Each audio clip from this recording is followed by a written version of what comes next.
Thank you, Mayor. We had 2 items scheduled for tonight's work session. The first was going to be interviews for the vacancy on our ProStack committee. The 2 applicants that we had have both withdrawn their applications for different reasons, but so we don't have any applicants to interview tonight. So we'll re-advertise for the position, and once we get applications received, we'll start to schedule those interviews for the board. Hey, Matt, is it possible when we advertise those in the Sentinel that we, instead of putting it on that bar on the side, that's easily overlooked, I think. Can we make it a big section somewhere that's, when you see it, make it different color or something? Could it People will see it. And could there be like a horse running across it? Just to catch their attention. No, run around a trail. Yeah, we can do that. You know, we can always advertise it on this electronic sign-up. Right, yeah. That's a good idea. So we may have in the past. No, never had. Okay. But that's a good idea. So we'll do that. Our, money's worth. We will do that as well. Nothing to do on Wednesday nights? Yeah. So the second item we had was a work session with the members of the Recycling Conservation Advisory Committee with regard to Boulder County's zero waste plan. This is just a guiding document that Boulder County has adopted, and they've asked for all the Boulder County communities to consider adopting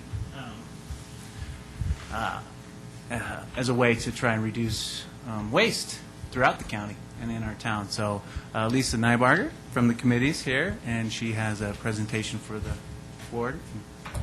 Questions and answers. Thanks, Hi. Lisa. Do I need to be formal here? Lisa Nybarger. No. Okay. Let's see. So I'm going to present to you a little bit of background and then what we think RCAC should recommend doing from the Zero Waste Action Plan. So a little bit of history and background.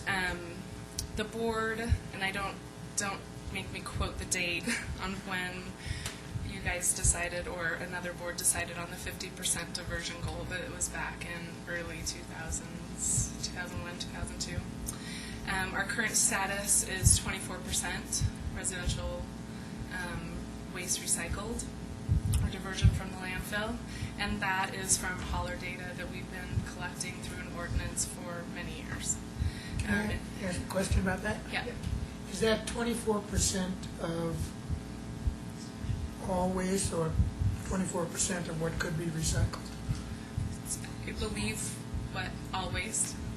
It's residential for So it's just residential, and it's so it's what the haulers' tonnage fees at the end of the year. They weigh their trash, they weigh their recycling.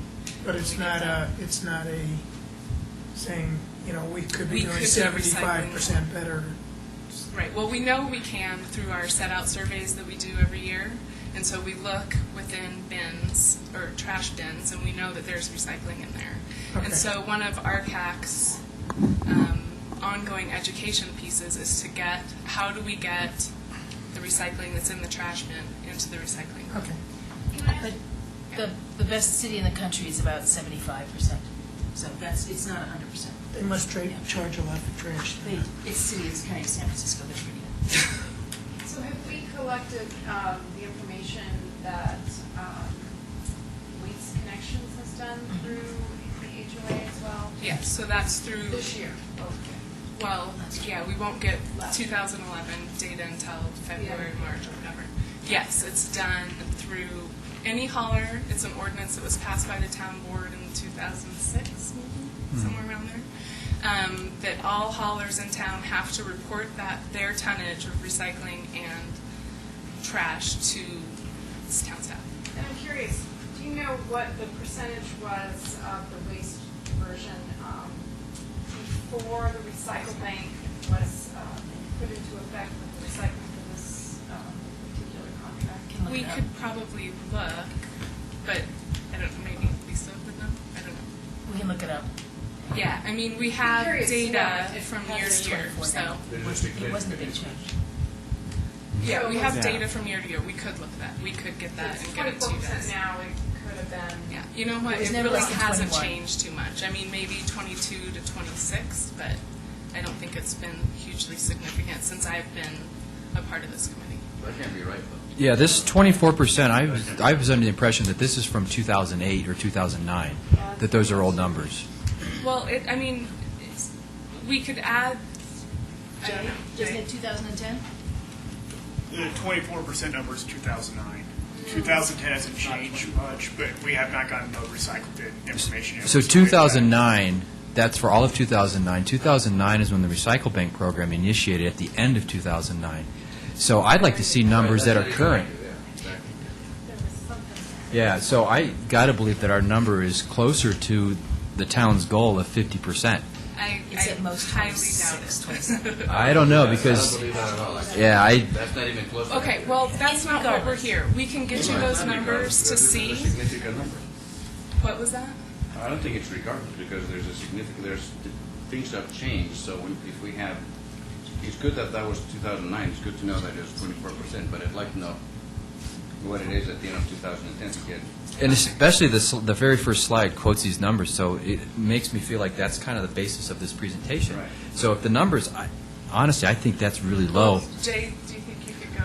Well, either way, we're not going to get those numbers right now, so why don't we talk about what Okay. the recommendations are? How about that? Okay, so this is just like okay, so we'll look at Recycle Bank and those numbers from Waste Connections and get those to you.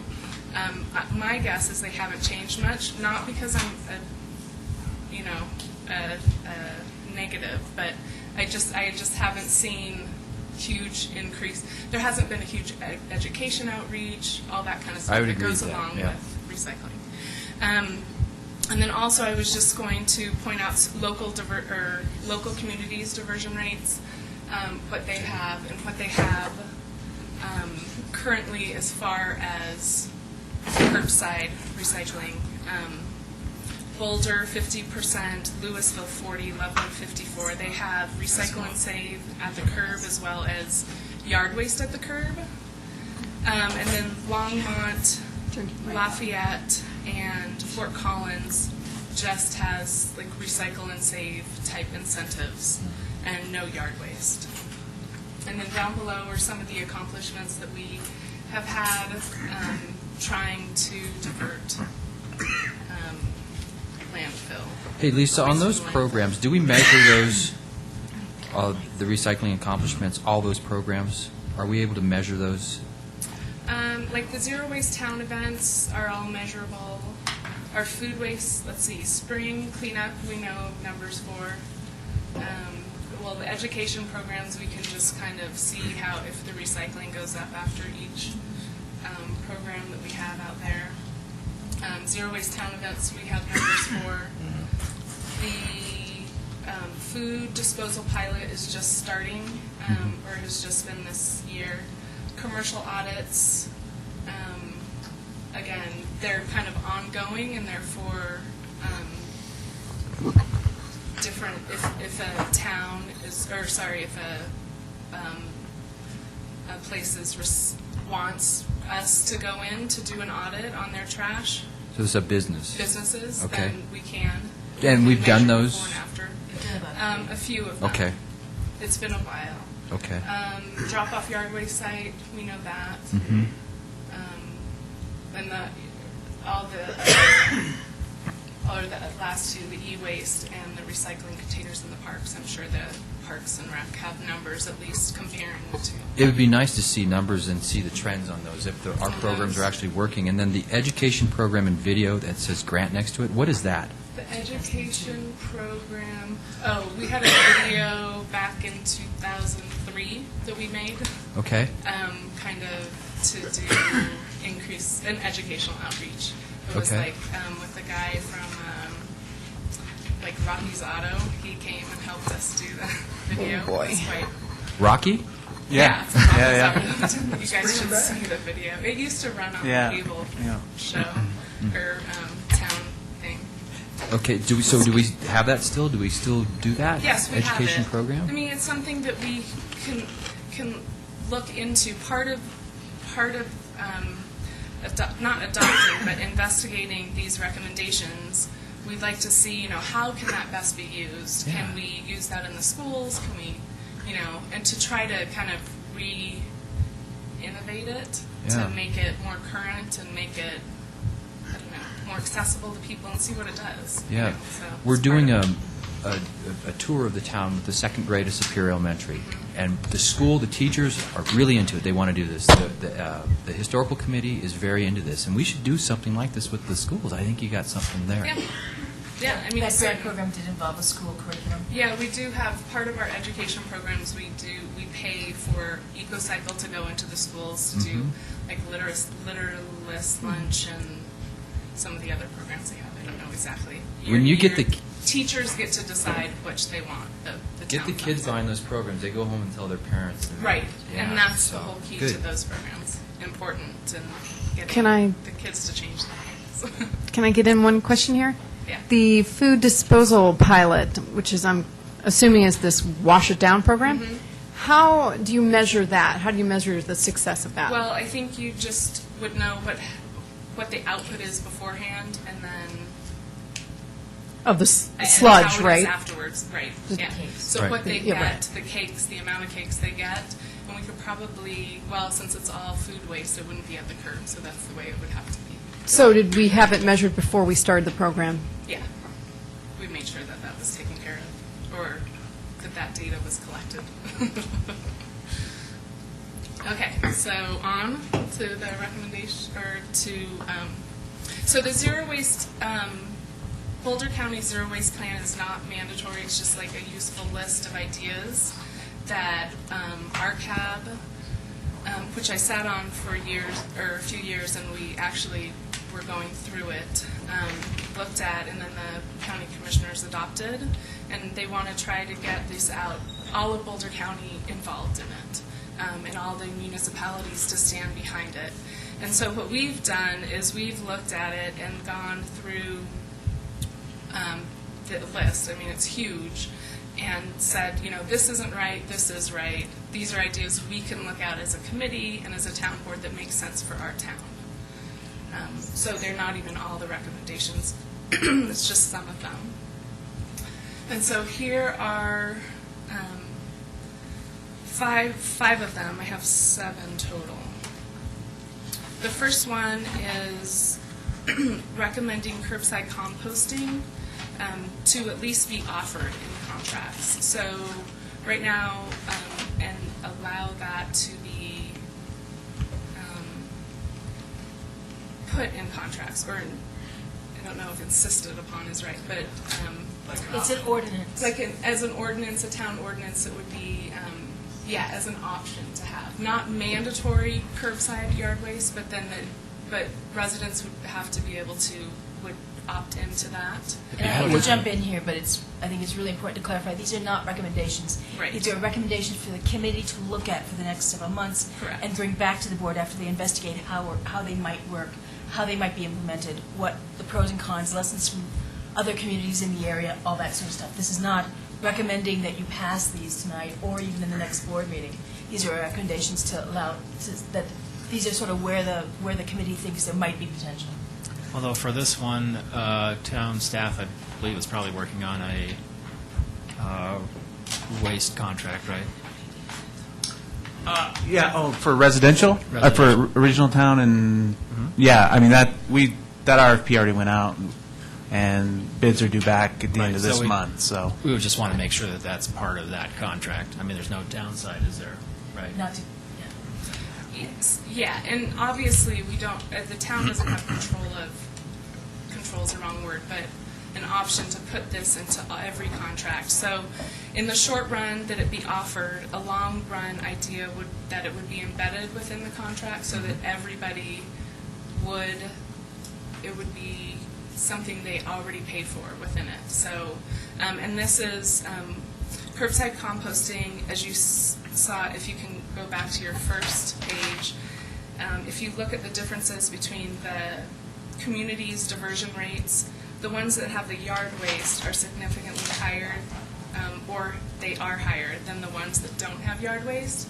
And over the years, we found that if we can somehow, that's why we opened the yard waste site, if we can somehow divert the yard waste from the trash from going into the landfill that's going to get our recycling rate up higher.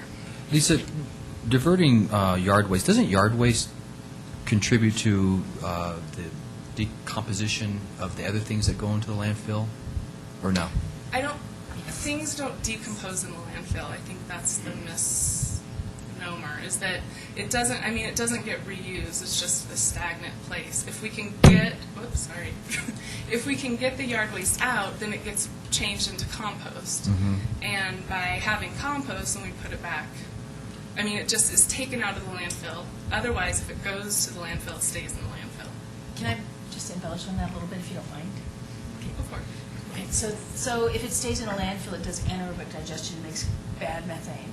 If it goes into a compost facility, it has aerobic digestion, and it doesn't add to the carbon. Isn't Erie creating a landfill that they'll collect methane from? But it's the most inefficient way of collecting. But they're still making one, so at that landfill, then it would be good to have yard waste and all that. No? No, 71 times worth of it makes methane. Then just Okay. methane's the worst thing to make, and they don't capture 100% of it, or even close to 100%. Okay. So that's kind of the problem. It's prevention as opposed to trying to remediate a problem that you've made. So this is avoiding a problem, as opposed to badly remediating a problem. Okay, 2 on the list is commercial business technical assistant. So, and expanding, helping them to expand their recycling and for food waste composting. And that's through commercial audits that we've been doing. We have done in the past. I think we've done 2 or 3 businesses in town. So looking at that and seeing how do we get more businesses in town interested in this. And some of our ideas that we kind of tossed around were in working with the chamber closely to see if that's one of their goals, and to try they can encourage that, and then we can offer these this product to go in to see how they can divert the recycling and food waste. And then also, like with the chamber, lunch and learn, I guess they have those kind of things. You sit down, we can teach them about that, or bring someone in to teach them how they can better make their business green, or diverting some of these easily recyclable products out of the landfill. 3 is zero waste and recycling outreach townwide. And then we haven't in the past worked very closely with the HOA. We've done some things with them, but then really partnershiping with them so that we can, since they do control the trash in town, what's best for the town, and working together for our education, so that because a lot of times people get mixed messages in town, and if we can make all of those education pieces look the same and say the same, that's going to, at least we're getting the same message across, and so that everyone can be working with the same point there. And then as part of green building codes, which we are currently revised, or is currently being revised, having must deliver the tonnage to the recycling and demolition processing facility if there is within 20 miles, and that's just 20 miles is just a number we picked, just to put one in there, but it could be within 40 or 10 or whatever. Is there one? Currently there is not one. So this would be something that would happen in the future, but we can mandate, or we can look into seeing how's the best way to do this when we do have new construction in town or new demolition. Recycling on site and making sure that they recycle as much as they can on site. We have Resource in Boulder. A lot of stuff can go to there, and making them, or giving them the tools to be able to do that. And then the idea is hopefully Boulder County, Boulder City, or whoever, Boulder County, makes a construction and demolition area, processing area, that would we would have everything in line to kind of say, okay, now this is where we would take the stuff. So looking at that and investigating what's the best way for that to occur. Do you know, is that a topic for the consortium of cities at all? Which one? Opening up construction and demolition processing facility? That's a good question. It hasn't been brought up yet. It might be, it seems like that would be a great forum to have that discussed. Yeah, and it came up in RCAP before. It's certainly something that, at least Boulder County is looking into. And then the bottom one here is to support bans on recyclables, yard waste, and food waste. If other cities, counties champion them, and if we have the programs in place. So something might be, the idea for this would be like Boulder currently right now is, at least in the papers I've read, looking at a bag ban in their stores. And so this would be something like, if they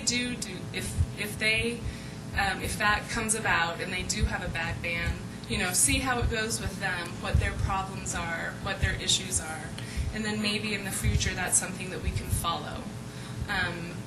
That we don't want to start it here necessarily in this small community, but certainly if other communities around us begin things like that, that there's a new composting plant, if one opens up and everyone's going there and taking that we follow suit and do the same thing by having compost or having yard waste out of the landfill, that it's illegal dumping or something like that. Lisa, I had a question. Why wouldn't we want to be on the front end of kind of banning plastic bags here? Well, I don't know if they're. I mean, we could. It's whether Boulder has more resources than we do, and they have. I mean, not to say that we can't do that, but it's just they have more resources, and so they look at area-wide, county or U.S.-wide bans, and they can see what's worked, what doesn't, and how to implement it. Because there are several towns and cities that have done that already, I think, right, in the United States. I mean, so that's it's something doable. that we would need. We would be happy to look into it if that's something you want to champion. We would be all for that. Sure, I would go definitely, for it. I would definitely That's say so, why we got to wait talk until about Boulder? that Yeah. because that Yeah. impacts businesses, that impacts residents, and I Right. think before we support a ban on something like that, changes people's lives, and I don't think we're ready to do that. Well, we would Businesses, say- it costs them. Huh? Worth studying. Right. I think so it's been this studied is- in other areas where they've implemented that for success. I mean, it just makes the consumer be a little bit more conscious about bringing their own bags from home. We do that now. We've been doing it for years. We don't never use plastic bags. Yeah, I just think about the resident that goes to Target, Yeah. gets 20 bags of groceries, and now they've got to carry their own reusable bags and store them at home, and I that's know, a big burden. I Exactly would think right. But that's how you save the environment. yeah, but you're going to require them to buy them. You're going to require the businesses to charge more. Well, It's- that can be an education outreach And I'm- of purchasing bags to hand out to residents, like we do LED lights Right. and CFLs. Yeah, I And I'm agree. curious if that is allowing the businesses to charge extra for a bag, because if you didn't bring yours, where is that money going to? In their pocket? In the town's pocket? How's that work? If Typically, it's an additional fee, revenue generated to the municipality. To the town? Part of it goes to the retailer for a commission for covering the costs, and part of it goes to the town. Because usually the town is the one that has to deal with the litter and other side issues. So we would be happy to look at a ban. We're just asking you to kind of let us investigate, see what happens within the county and the area, that if one happens, that maybe we'll come back to you and say, this is how they did it, this is how we'd like to do it, and get. Is it the city of Boulder or is it Boulder County? I think it's Boulder City. Yeah, it is. And it's gone in well in some cities and really badly in other cities, so it really does take some I'd be curious to know why it went bad, yeah. It went down in flames in the city of Seattle. It went through great in Washington, D.C. It went, Right. who would have expected Washington, D.C. to go well? So, and it went in Aspen okay, and Telluride. Yeah, Aspen and places, exactly. so There's cities it's in gone Colorado badly. that are. Do you remember the push, though, when it was all paper, and the push they did years ago to implement plastic? Yeah, in the They said 70s. paper's That was the by the bad thing to retailers. do. That You wasn't by can't the do re- paper. It wasn't by the recycling types, that was by the Well, retailers. still, the point is Yeah, that we didn't think exactly. that far out and what the consequences could be by going to plastic. And now we've created this demand for plastic everywhere. Now we're asking to change everybody's lifestyle. But it's And such I- a short duty cycle thing, you use it for 10 minutes, it's in the world for, I totally agree with you, inches, Lisa. Both Lisas. This is like this song that I mean. But it Yes, has to it go does right. require a conscious decision from every consumer, but think about long term what it can do for this planet, for our town, for the county, for. I went reuse to those the- bags, by the way. They're good when Yes, you take the that's dog a for good a walk. Oh, the plastic bags. Yeah, when I listened to Boulder County, I went to the Boulder You do City. have a point there.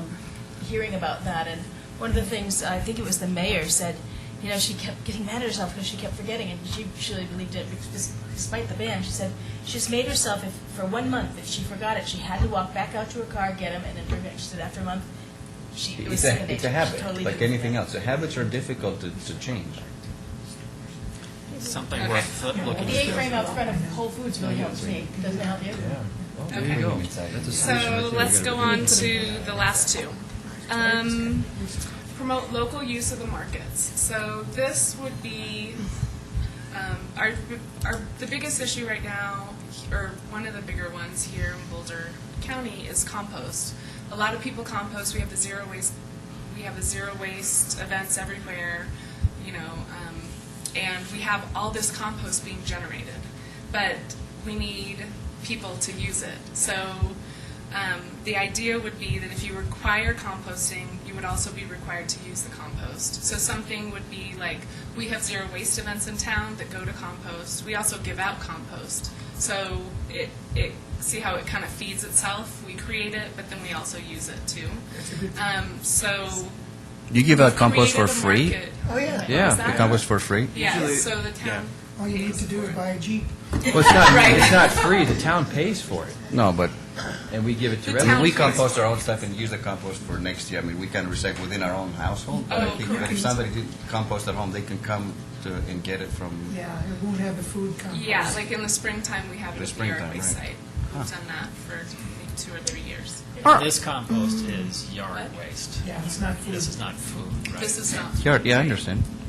right currently. Well, some of it, like other cities, bring in food waste to it, and so it gets used. So an idea for us would be, how do we promote local use of compost? Would be to have CoCal use the compost on our, beddings and our grass and that kind of thing. Instead of buying it from wherever they buy it from, they get it from A1. It's local, or from Western.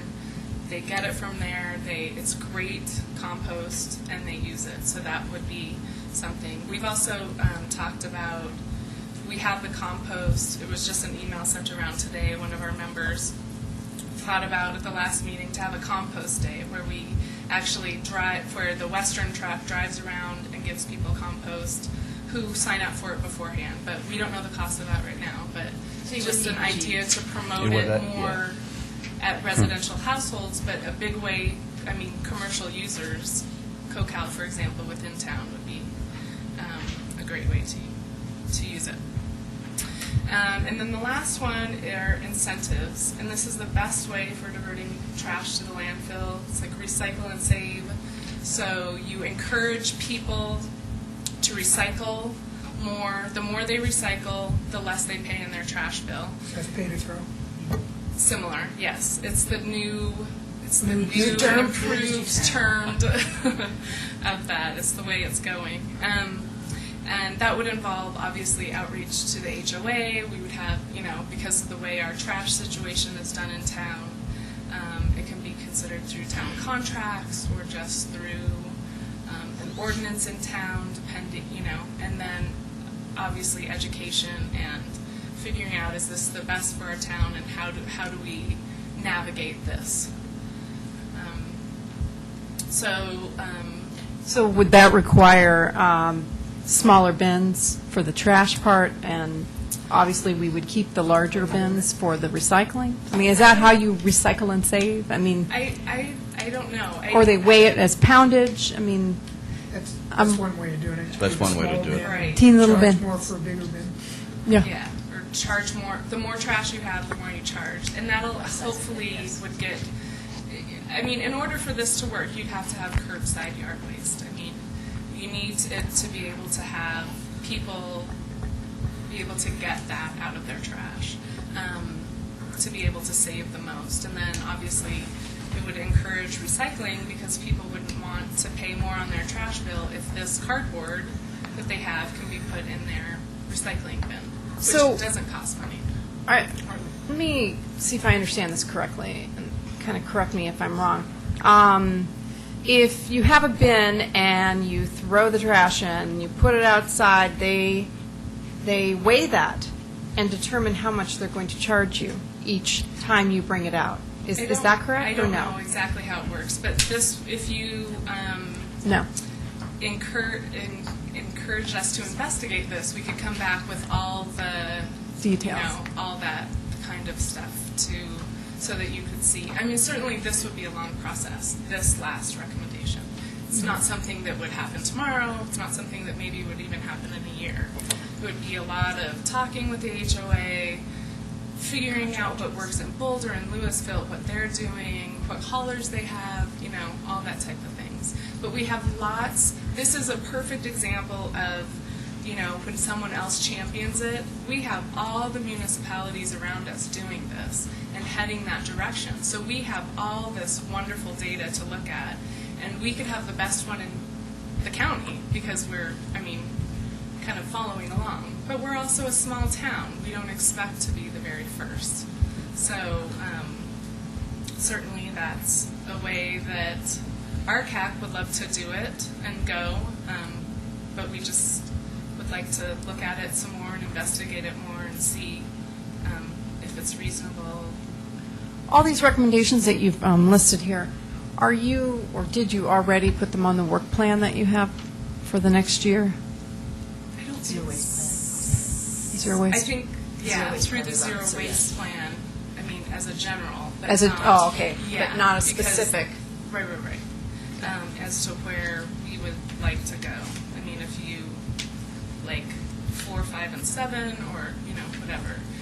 And these are also, I don't know, maybe Lisa remembers how many there were, but this is a very small portion Yeah. of what the actual plan consists of. These are the ones that make sense for Superior. I'm going to say there were 25 or something like that, but some of them were managed / differently, and that's clearly for board and those folks, not for us. Okay. So, I guess how I am seeing or envisioning this is these are recommendations that RCAC would like to pursue on their so-called work plan, at least you could put it that way, and where the town board could look at the data and the information that you bring forward, Yep. and then go from there on each and Correct. every one.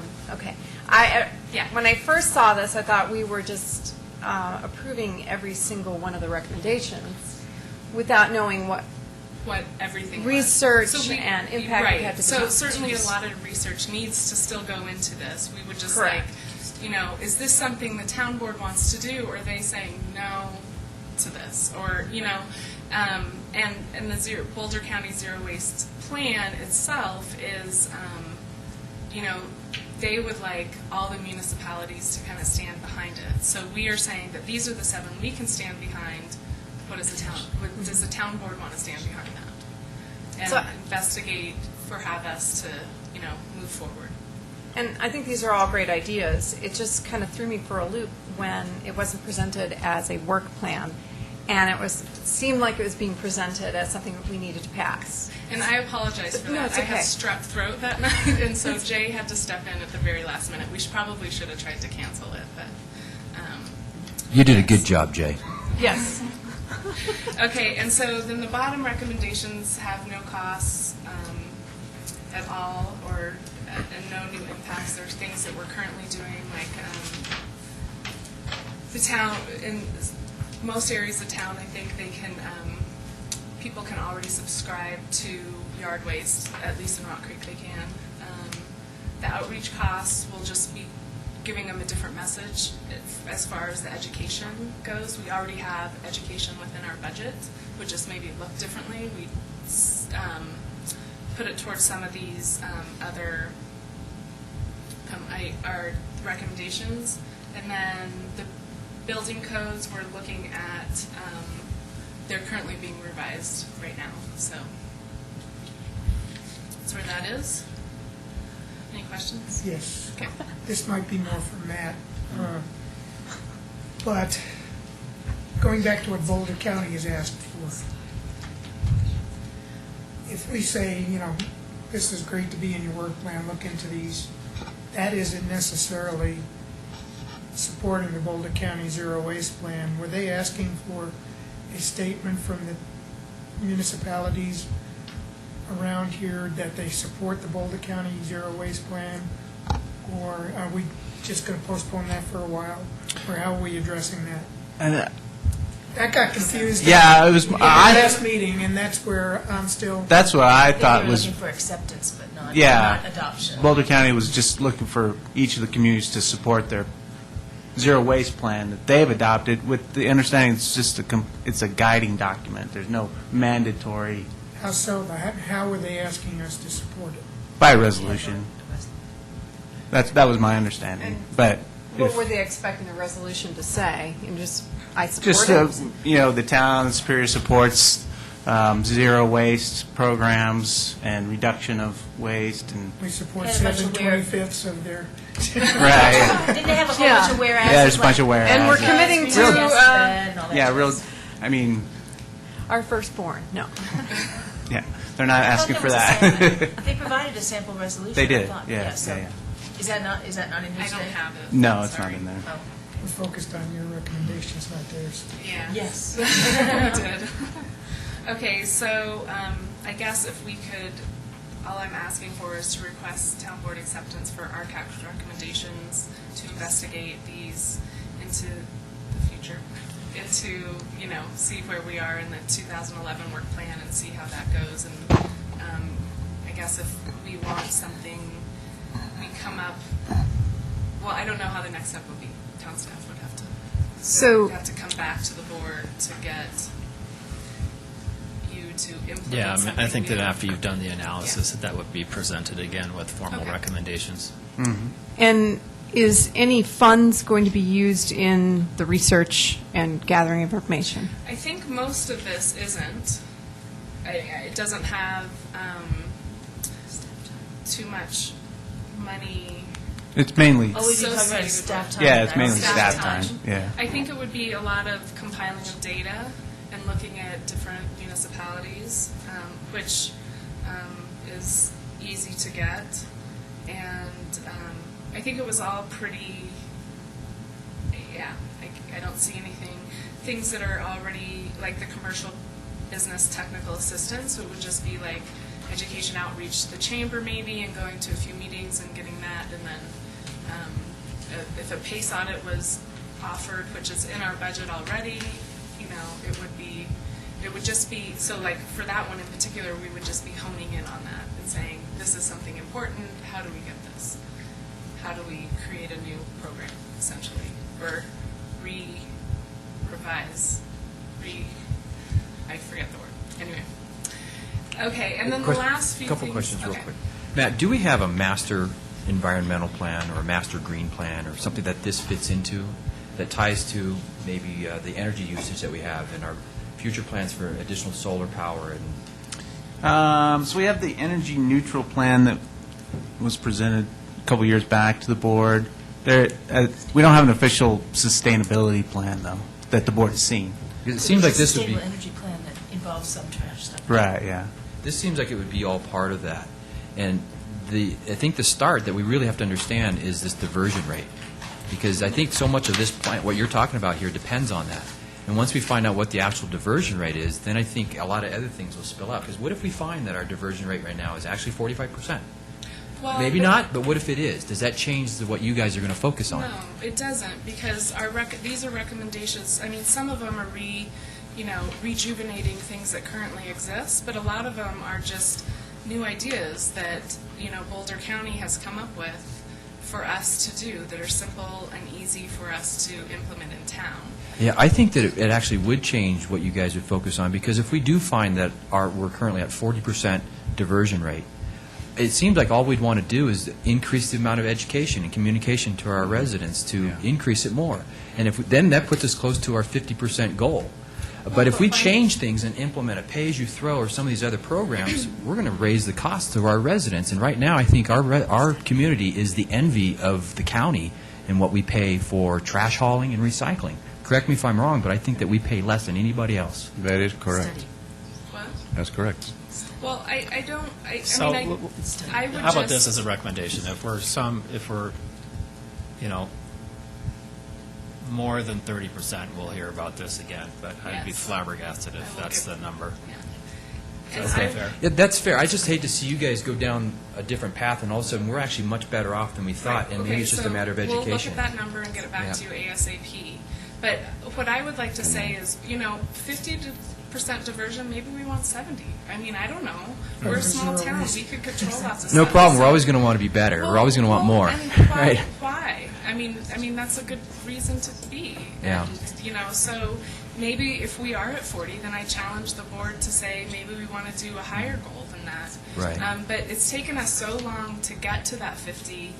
And, these are some recommendations that hopefully will put us down a road that's going to get there Okay. sooner than later. I get scared when I see one side we're saying that these are all voluntary, it's our recommendations, but we're also saying in the same sentence sometimes that these are mandatory and that we're going to create ordinances. No. And, well, I see could. ordinances in is here, not- right? Well, this is a could. This Okay. is, let us investigate it. Okay. Let us see what actually needs to occur. I mean, if we had Recycle and Save within town, I wouldn't even know where to begin right now. There's haulers everywhere. How do we do that? Or there's different haulers. Do we have, how do we talk to the HOA about this? This is Agreed, just yeah. figuring out where we begin this And- process. For that one in particular, the rest of them are pretty, So easy to look at. is it possible for RCAC to implement any of these ideas, but not through the town board? Can RCAC just implement them as it is? No, they can't. Well, yeah, Well, some not education and things like that I could mean, be done. yeah, education, if we yeah. want to start on education, we can, but I if think you it's guys would great. like us to come back, do a work plan for each of these, and then you guys adopt that work plan, we could do that. I don't know how you guys want to proceed with this. That was my intent for this, was for us just purely to investigate these, and then come back, or whatever, I don't know the logistics of it, but. I think that's fair. If you guys want to go down the road you think that it's proper to go down and create your work plan, I think that's great. But if it's got a lot of this on here that I'm talking about, then it's going to be challenged. And I would think that we'd want to put together a plan that we're going to want to get through and get working on. So, Well, and I'll say the reason why we're doing this is because Boulder County would like us to stand behind their zero waste plan. well, I'd like to see their entire zero waste plan and understand, because if it's got things in here where they're talking about ordinances and all that, then I'd say that, man, we can't agree with the 100% of their plan. I agree with the concept of zero waste, but I think the way that we would go about it, getting there, and the way Boulder County or Boulder City would go about getting there are different. And I'm not asking you to adopt their plan. Okay. I'm asking you to Support, support offer support, it, yeah. and We've only just to accepted allow it. us to investigate where Yeah. these are. Again, I wouldn't support their plan if it's got requirements in there that we don't want to do. So, But they Yeah. don't. They can't have require us to do recommendations. anything. Yeah, there's no It's requirements no in their plan requirements that from anything. we would have to implement. Yes. It's only so before we support a plan, we need to make it's sure like we understand a it. structure. It's like the framing of a house. Okay. Here's the framing, and then how each municipality goes about it, and what they choose to go about is up to them. Right, yeah. Good. Okay, so the last bits, the last Can I three ask pages just one thing, here. also just while you're looking at this, that, in terms of yard waste, a whole bunch of our yard waste will be taken way out of our town by landscape contractors. I have no idea how you would even address that, but it's something when you're thinking about that, just maybe you could banter that about how you might explore that. Okay. The Is it okay? last Oh. 3 slides I have Jim are Hager. just backgrounds There's a and separate one. just for your information, why to recycle, and things from the zero waste plan, the very last slide, what we're already doing, which was this one, things that we're already doing, and then other accomplishments to date that our CAC has done. So that's all. Great. Thank you very much. Appreciate it. I did look up one answer for Chris, so I looked up online, and if we do it through a landfill, Yard waste. yard waste composting. through a Right. landfill, it makes methane, which is 21 to 70 times worse than the carbon you make if you let it aerobically digest, whatever, compost, sorry. And landfill recovery may recover up to 50% of that, so you'd be 35 times, somewhere between 10 and 35 times worse. Yeah, I would hate to ban or to support a ban on yard waste into landfills if our neighbor Erie has gone through the trouble and spent the money to create a landfill where they're going to collect the methane, and we're not going to let our trash haulers dump the yard waste there. So I understand what you're saying. I totally understand what you're saying, but I'm saying I don't want to do a ban if our neighbor to the east of us is. Put a lot of work into it. Yeah, and saying we're accepting this now, and then we can't let our trash haulers. We will But we're gonna let talk about the 35 different times hydrocarbons as when they much. come back. Okay. So I was just going to say, too, that our haulers Waste Connections, and I believe their facility is down in Denver anyway, so Okay. I don't know if that's... Well, even but an if issue. every other landfill is not going to let them put yard waste there, and Erie's the only one, then they're going to want to take it somewhere. So if we have a ban, then what have we done to our hauler? So that's why I say we got to watch what we do before we move forward. Jim, I know Jim, you want Well, yeah. We'll have public comment. Jim Payne, 2475 Clayton Circle. I follow this fairly closely. I'm a member of the board of the HOA, but I'm not speaking for the HOA, but I have been doing some research into it. And just to clarify a couple of points, the numbers that we're using for the 24% are 2009 numbers, as Jay Woodforth indicated. And those are sort of macro numbers. What the town gets is just cubic yards of trash, cubic yards recycled. And that data for 2009 misses the fact that the HOA, which serves about two-thirds of the town, started our new system, our new program with 96-gallon recycling. It's weighed at the truck with an RFID chip, so it's actually recorded, and homeowners get recycle bank points and so forth, and a lot of communication and reinforcement from that method. So we have very accurate data for the recycled component. And if the 2009 numbers are correct, and I'm not going to give you numbers now because I'm not speaking for the HOA, and there's still some computational issues that would be good to sit down and discuss. But if you look at the 2009 numbers that go into that 24%, which is actually mathematically 27%, I'm not sure where the 24 came from, but you'll see that it's pretty obvious that we've had dramatic increases in the amount of recycling. And the other thing you learn is that there's quite a variation in month to month, huge variations in month to month recycling. Not even sure how that tracks seasonally. I don't see the pattern, but my point is that you've got to look at full year data, and that's why I'm a little concerned about methodology that's weighing at curbside if it's not measuring across different months of the year, because you get such huge swings. But if you look at the data that we're seeing, that is, and you average it or look at it, the trend for the year, it's significantly higher. The problem is finding the total trash number, and that's the thing that's very difficult to get. So I do think that we'll find when we sit down and look at these numbers, and perhaps we're able to share them at some point, that they're dramatically higher. And I think Roderick represents the majority of this county. I think, well, anecdotally, but I would like to actually see the numbers at the end of the things that happen with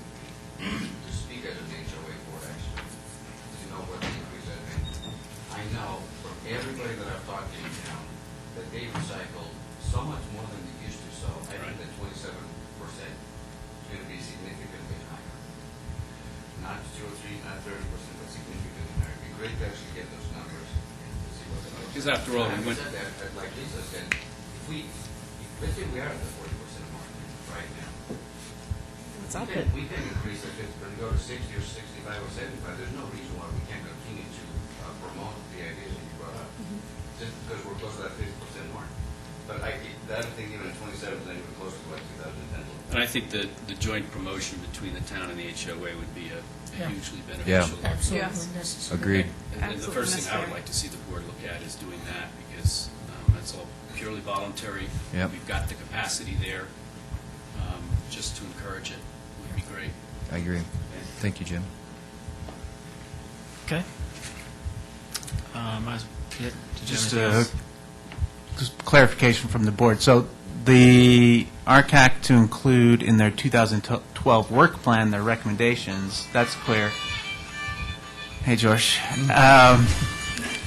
But what I'm not clear about is whether the board wants to have a resolution supporting the Boulder County Zero Waste Plan come back at some point. Well, I think Chris's comment about knowing what that plan is, It seems so innocuous to me. I mean, Yeah. I don't care, whatever the Maybe board we'll wants to make- do. Yeah, we It's- tried to do that at the last work session. It didn't go over, Yeah. didn't go over well. But, I mean, we can bring it back if the board. Basically, it was said, I recommend Yeah. good things. Yeah, yeah. Let's Well- do good things. Okay. I And know, That was but- sort of what I got out of it. I know, but, and I brought this up in the meeting, some things that somewhat seem innocuous sometimes fly back in your face. And I just would like to know what it is I'm Right. saying I support. And I And I agree understand. that supporting zero waste is seemingly innocuous, but then somebody throws back, this board had a policy of requiring me to not get compost anyplace else, and, nobody said that tonight. Nobody said that, I know, but it could have been read somewhere in that Boulder County plan that we're supporting, that's what we're saying. So how can we get that Well, information? I mean, if you would like, we can have another presentation on it. How big or of a work document session. is that? It's pretty thick. I think that would Yeah. that would warrant a work session, that we Okay. focus on just that. If this is such a big part of our goals for the town, then I think we should focus on that and spend the time. We did already get a presentation on it. And we can't, it's just, Yeah, but it it's was so elaborate, Yeah. and looking Okay. at it, that I don't know, I wouldn't even know how to present it. Yeah. Why don't you craft your own resolution? How about that, instead of taking the one that they And- said, and say that we generally are in support of, although we're not fully committing to that. And You know, these are the something that's. seven Yeah. recommendations Superior will for- figure out. We're not what's bound fair. just because we're Yeah. supporting it. Right. Right. Superior will figure out what Makes Makes sense sense. for Right, us. it'll work for us. Right. We agree with the concept, but our methodologies Yeah. of getting to that point might be a little bit different. I But I agree. agree, if you guys Okay. want to look at it, there's certainly, it's a lot of information and a lot of work in there. Let's And start it's a with great what document. Why don't we start with this stuff, and then we could, if we got a whole bunch of extra time on our plate, then we could look at that one. I have one last comment to make, both to the RCAC committee. I appreciate your efforts on this, and the events that you guys have sponsored in the past that have made a significant improvement to our community. Thank you. And to the HOA, I think the new contract, particularly the huge recycling bins without having to separate things, was a major step forward, and appreciate that too. And that alone, forget the points, that alone should get us many, many more percentage points of recycling. So again, thank you for doing that as well. And thanks to the RCAC members who showed up for support. And for all your time. I'd like to thank my wife and the supporting cast of the meeting. So can we take 4 minutes before the meeting? Yes.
in the Superior Urban Renewal Authority Board of Commissioners for October 24th, 2011, and Phyllis, if you call a roll.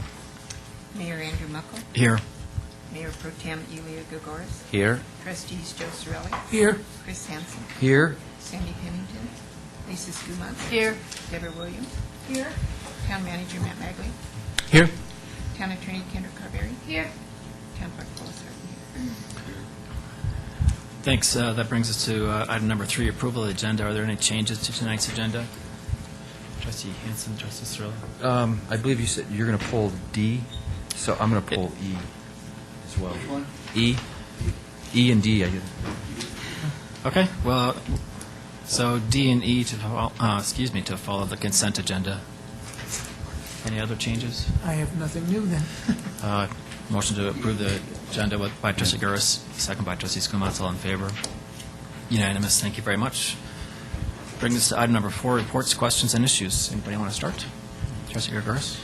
So, one thing that I want to congratulate the town, that has to do with the collaboration with the HOA when it comes to the holiday lighting. And the more I see us, the town and the HOA collaborating over things, the bigger my smile, basically. Yeah. So it's really nice to see that.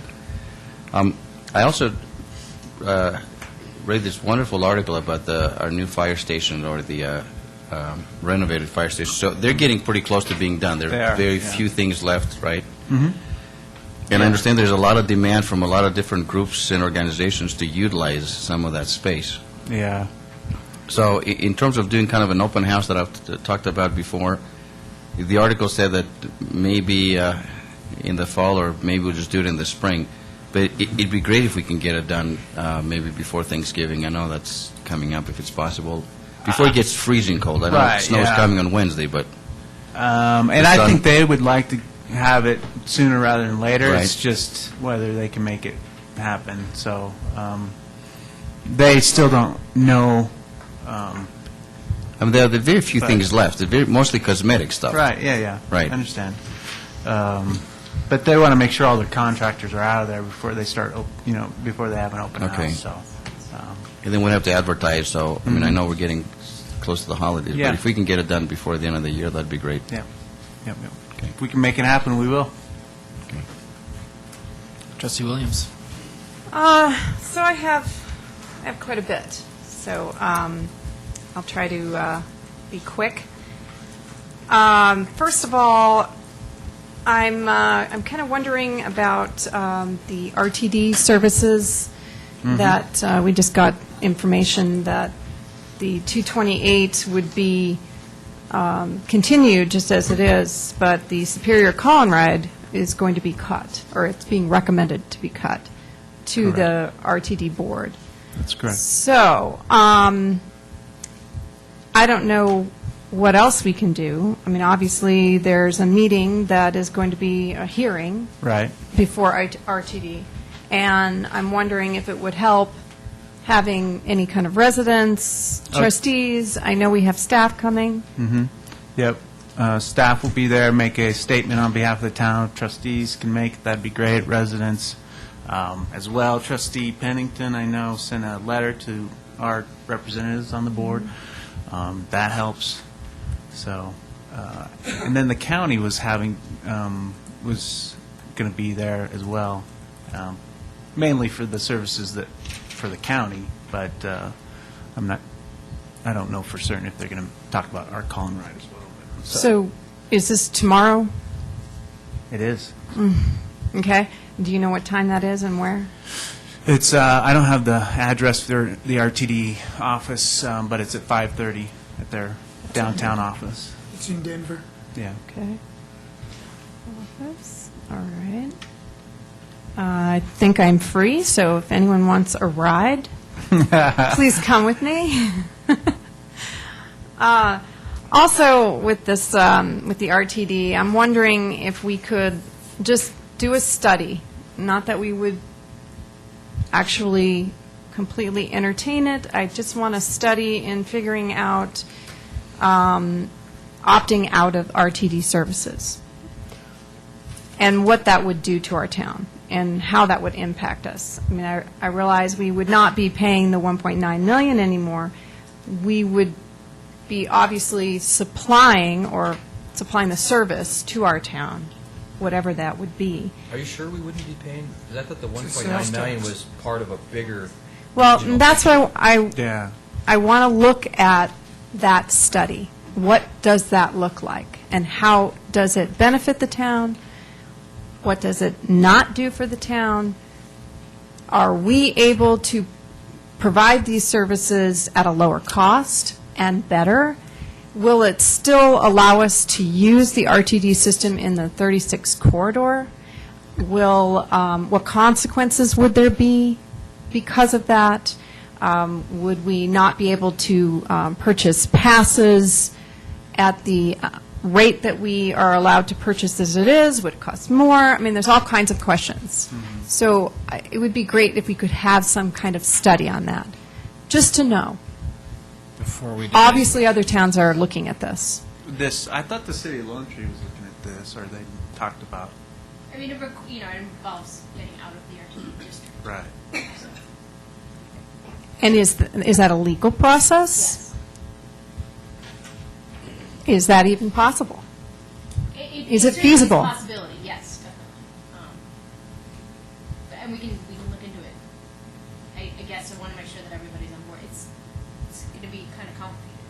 Yeah, I'm not sure I'm interested in spending the legal fees to look at that. So, Is there any way to research it without spending very much? Would somebody out there just do this for free? Make a call to RTD and see what they say. They're I'm going to sure tell us that we will can't. Let's find out what Lone Tree found out. That is We can at exactly. least find out what Lone Tree found out. Why don't we do that? Can we? Call Lone Tree and see how far they've gotten in this process. That would be great. Just or anyone else that has even come close to looking at this kind of option. I'm not sure what we do with the RTD facilities in town. Either way, we don't have to spend time on this, but we have a bridge and a parking lot with RTD in there, so. You probably have to The park and find out. ride is the biggest. Yeah. All right, either way, we'll figure out what Lone Tree was doing. Okay. Thank you. Also, I went to a Town of Superior south of Colton resident meeting. It was held at El Dorado K through 8. I think it was last week. Yeah? Mm-hmm. Getting confused Yes, in my yes. weeks. And it was a very good turnout. There was a lot more people than I had anticipated, and I really want to give credit where it's due to all the ProStack members and two trustees that canvassed the neighborhoods, which is Trustee Pennington and Trustee Hansen, passing out flyers and alerting the residents of the meeting so that residents could at least look and think about what services they need in their area south of Colton or not need, what to improve, what's already there. So I thought it was a very good meeting, so I was very impressed. And I thank everyone and town staff and Martin Toth as Yeah. well. The other thing is, I wanted to thank town staff for following up on the Colorado Senate reapportionment process, the dividing of the districts in Colorado by advocating to the Colorado Supreme Court connecting Superior in with Boulder County instead of Broomfield County. Our interests certainly align much closer to Boulder County than they do to Broomfield County. And I have an update on that one. Or Gilpin County. Or Gilpin County, for that matter. You have an update, okay? Whenever you're, Great, great. Let me write that down.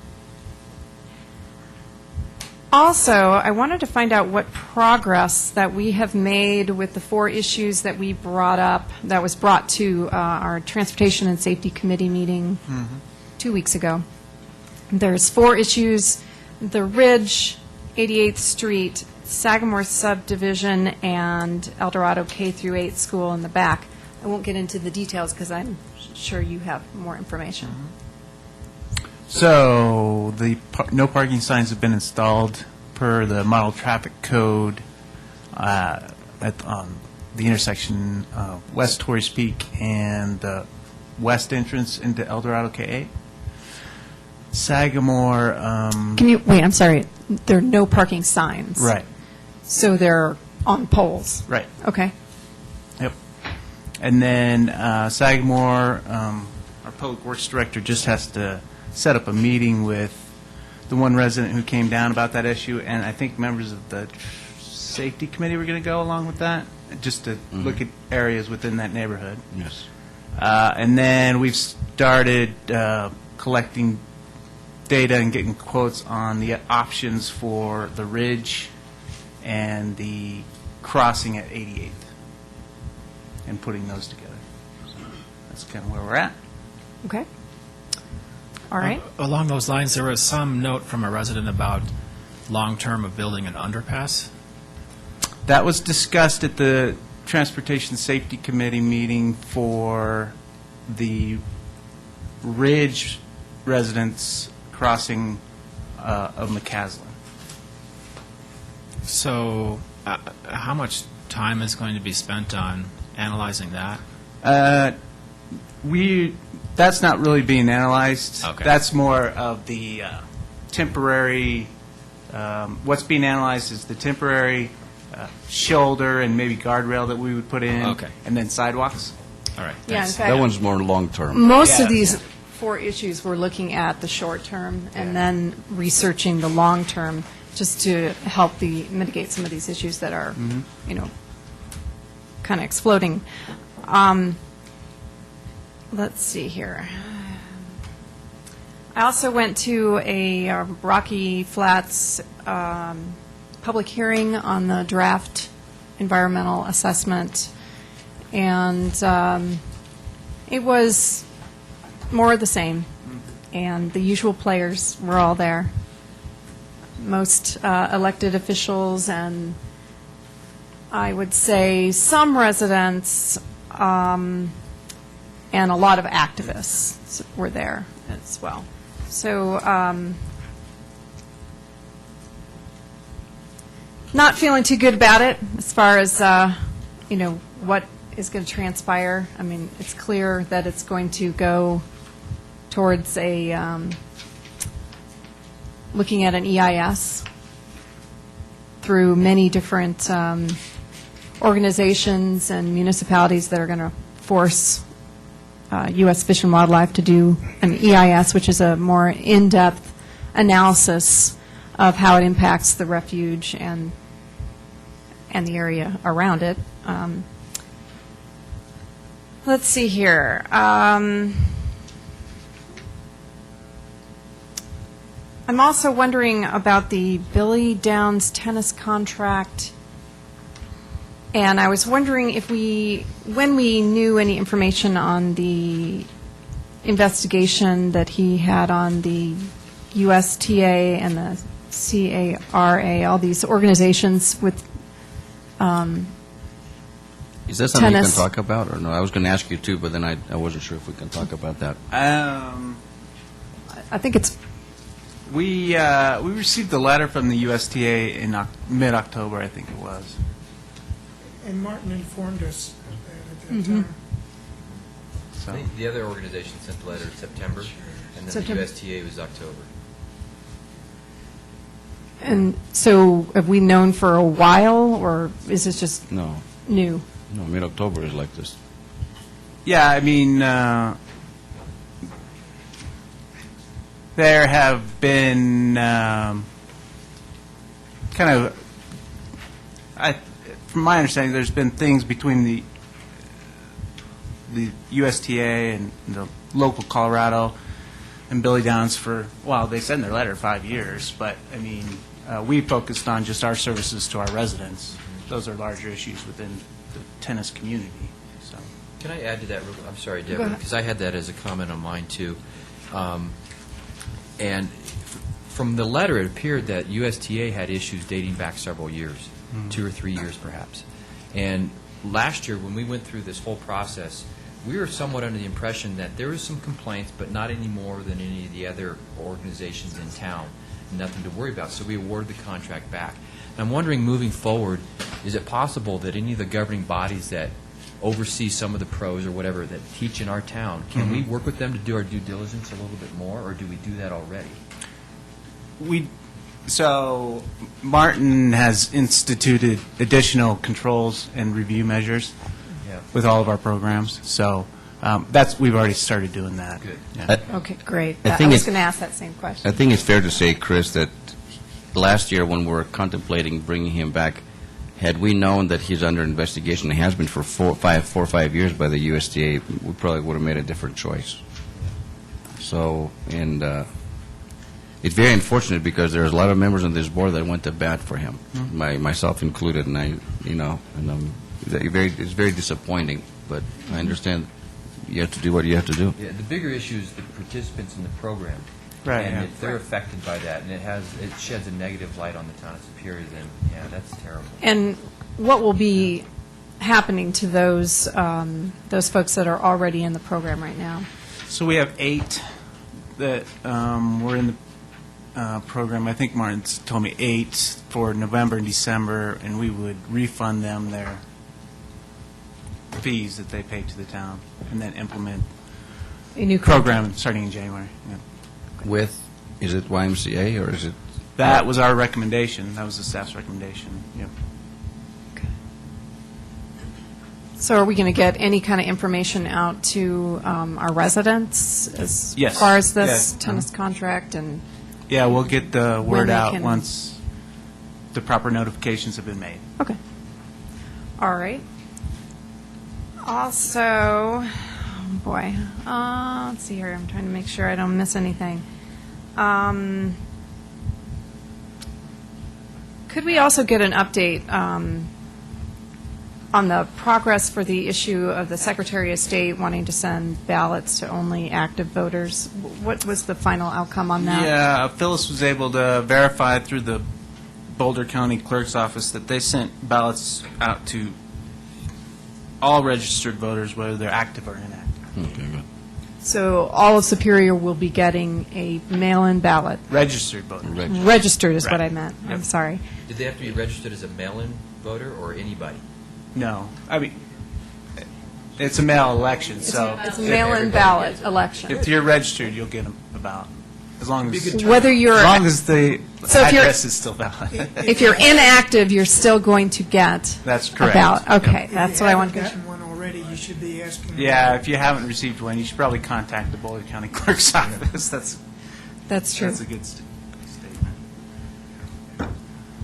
And then I also wanted to find out about our purchasing policy and see if we maybe can bring that to a work session and revisit it and understand it more in depth. Our work sessions are Kind of booked up. booked up for the year, but The as entire soon as I have year? an opening. Yeah, I believe so. December, I'd have to look at December. We don't have a lot of meetings left, actually. Yeah. We got 3 meetings, I think. Yeah, we have 3 So- meetings after this. But as soon as I have an open date, we'll bring it back. Well, let me know when you think that's possible. And then when are we also going to be discussing the town committee policies? We've discussed it already. We had Yeah, a... Kendra was working on those. She put that on hold so she could do the reapportionment Okay. thing that needed to be filed today. I'm just curious, but we haven't agreed on anything. We're still discussing it in a work session. Right. Right. Well, no. Right. I mean, we went through the chart. We got through the chart. So Kendra was going to take those notes, put it in. Into the ordinance. Right, and then we were going to get that to the committee so they could review Okay. it, give their comments, go back to the board during a work session for you to give your final. That's what I was Okay, afraid of. right. I'm not ready to see it in an ordinance. I'm ready to still discuss it. Sounds like that's what he said. That's what he Okay, just well, said, though. okay, thank you. Yeah. I appreciate that then. I was incorrect. Good to clarify. All right, So you'll get it back for another work session, perfect. and then move forward from there for board. Okay, just clarifying. Thank you very much. Yeah, yeah. I am done. So yeah, I just have a few things that I talked about in the last meeting as well. And I'd like to say I'm optimistic that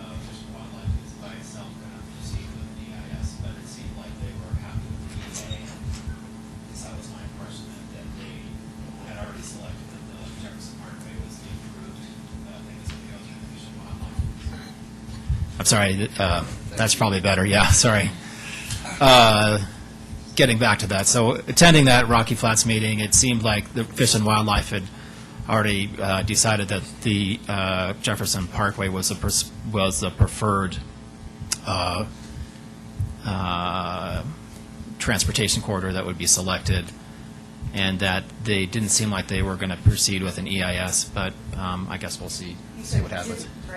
You don't think they are? I don't think they're going to, I don't think by themselves they're going to proceed with an EIS without people telling them that they need to, through one way or another, so. That's what I gathered from that meeting as well. Let's see, I had a nice time at the Superior Cemetery tour. I think that was really well done. It was great to be out there, and I appreciate all the people that did the hard work to pull that together. It was a really nice event.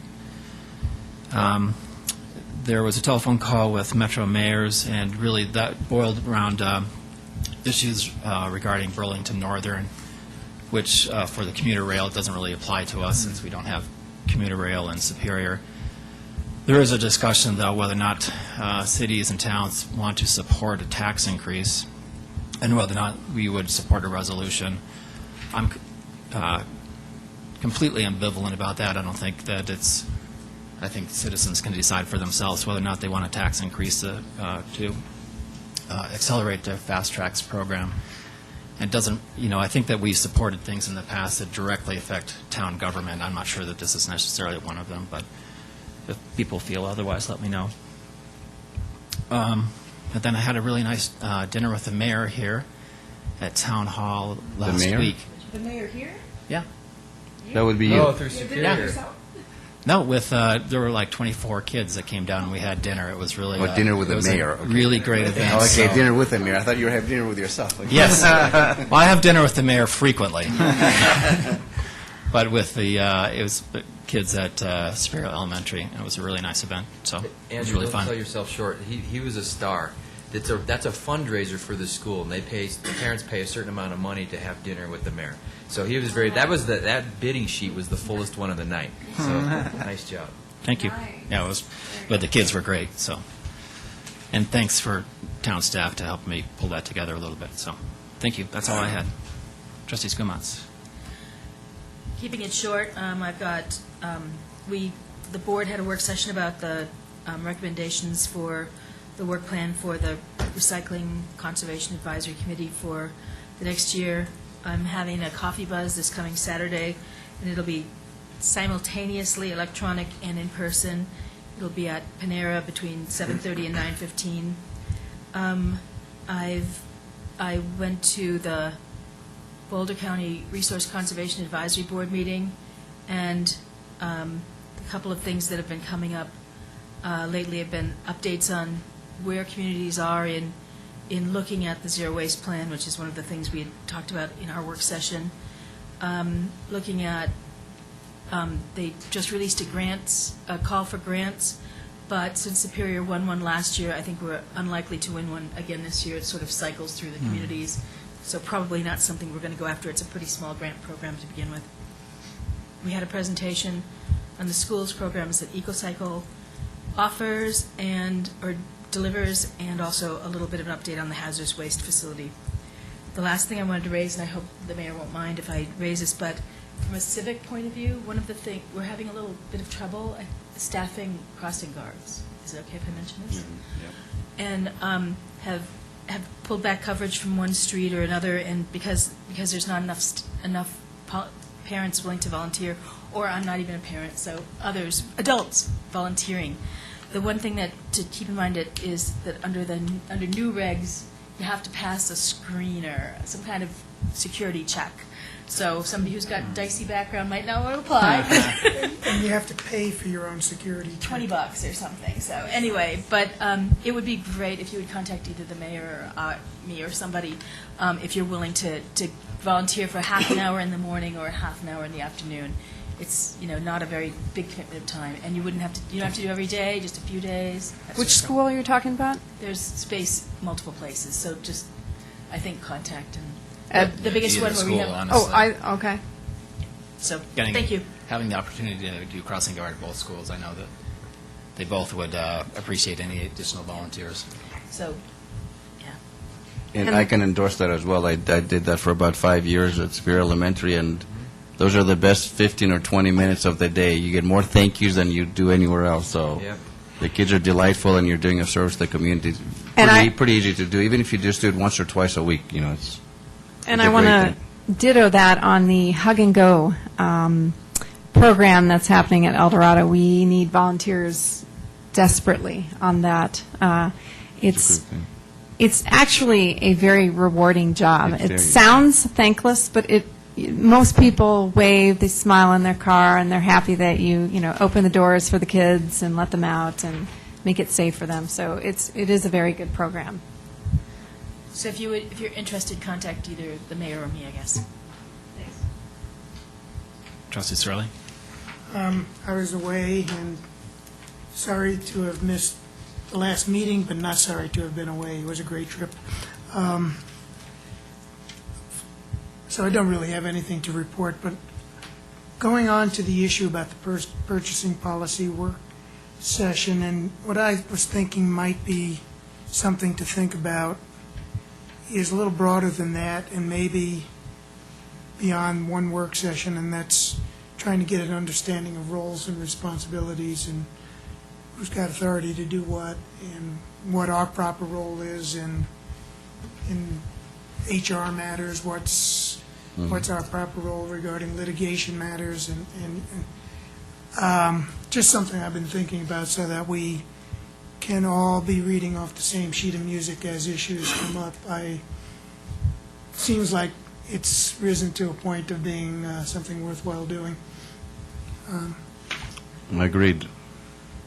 No, did we say that? Is that something you would want to maybe do like at a retreat with a facilitator?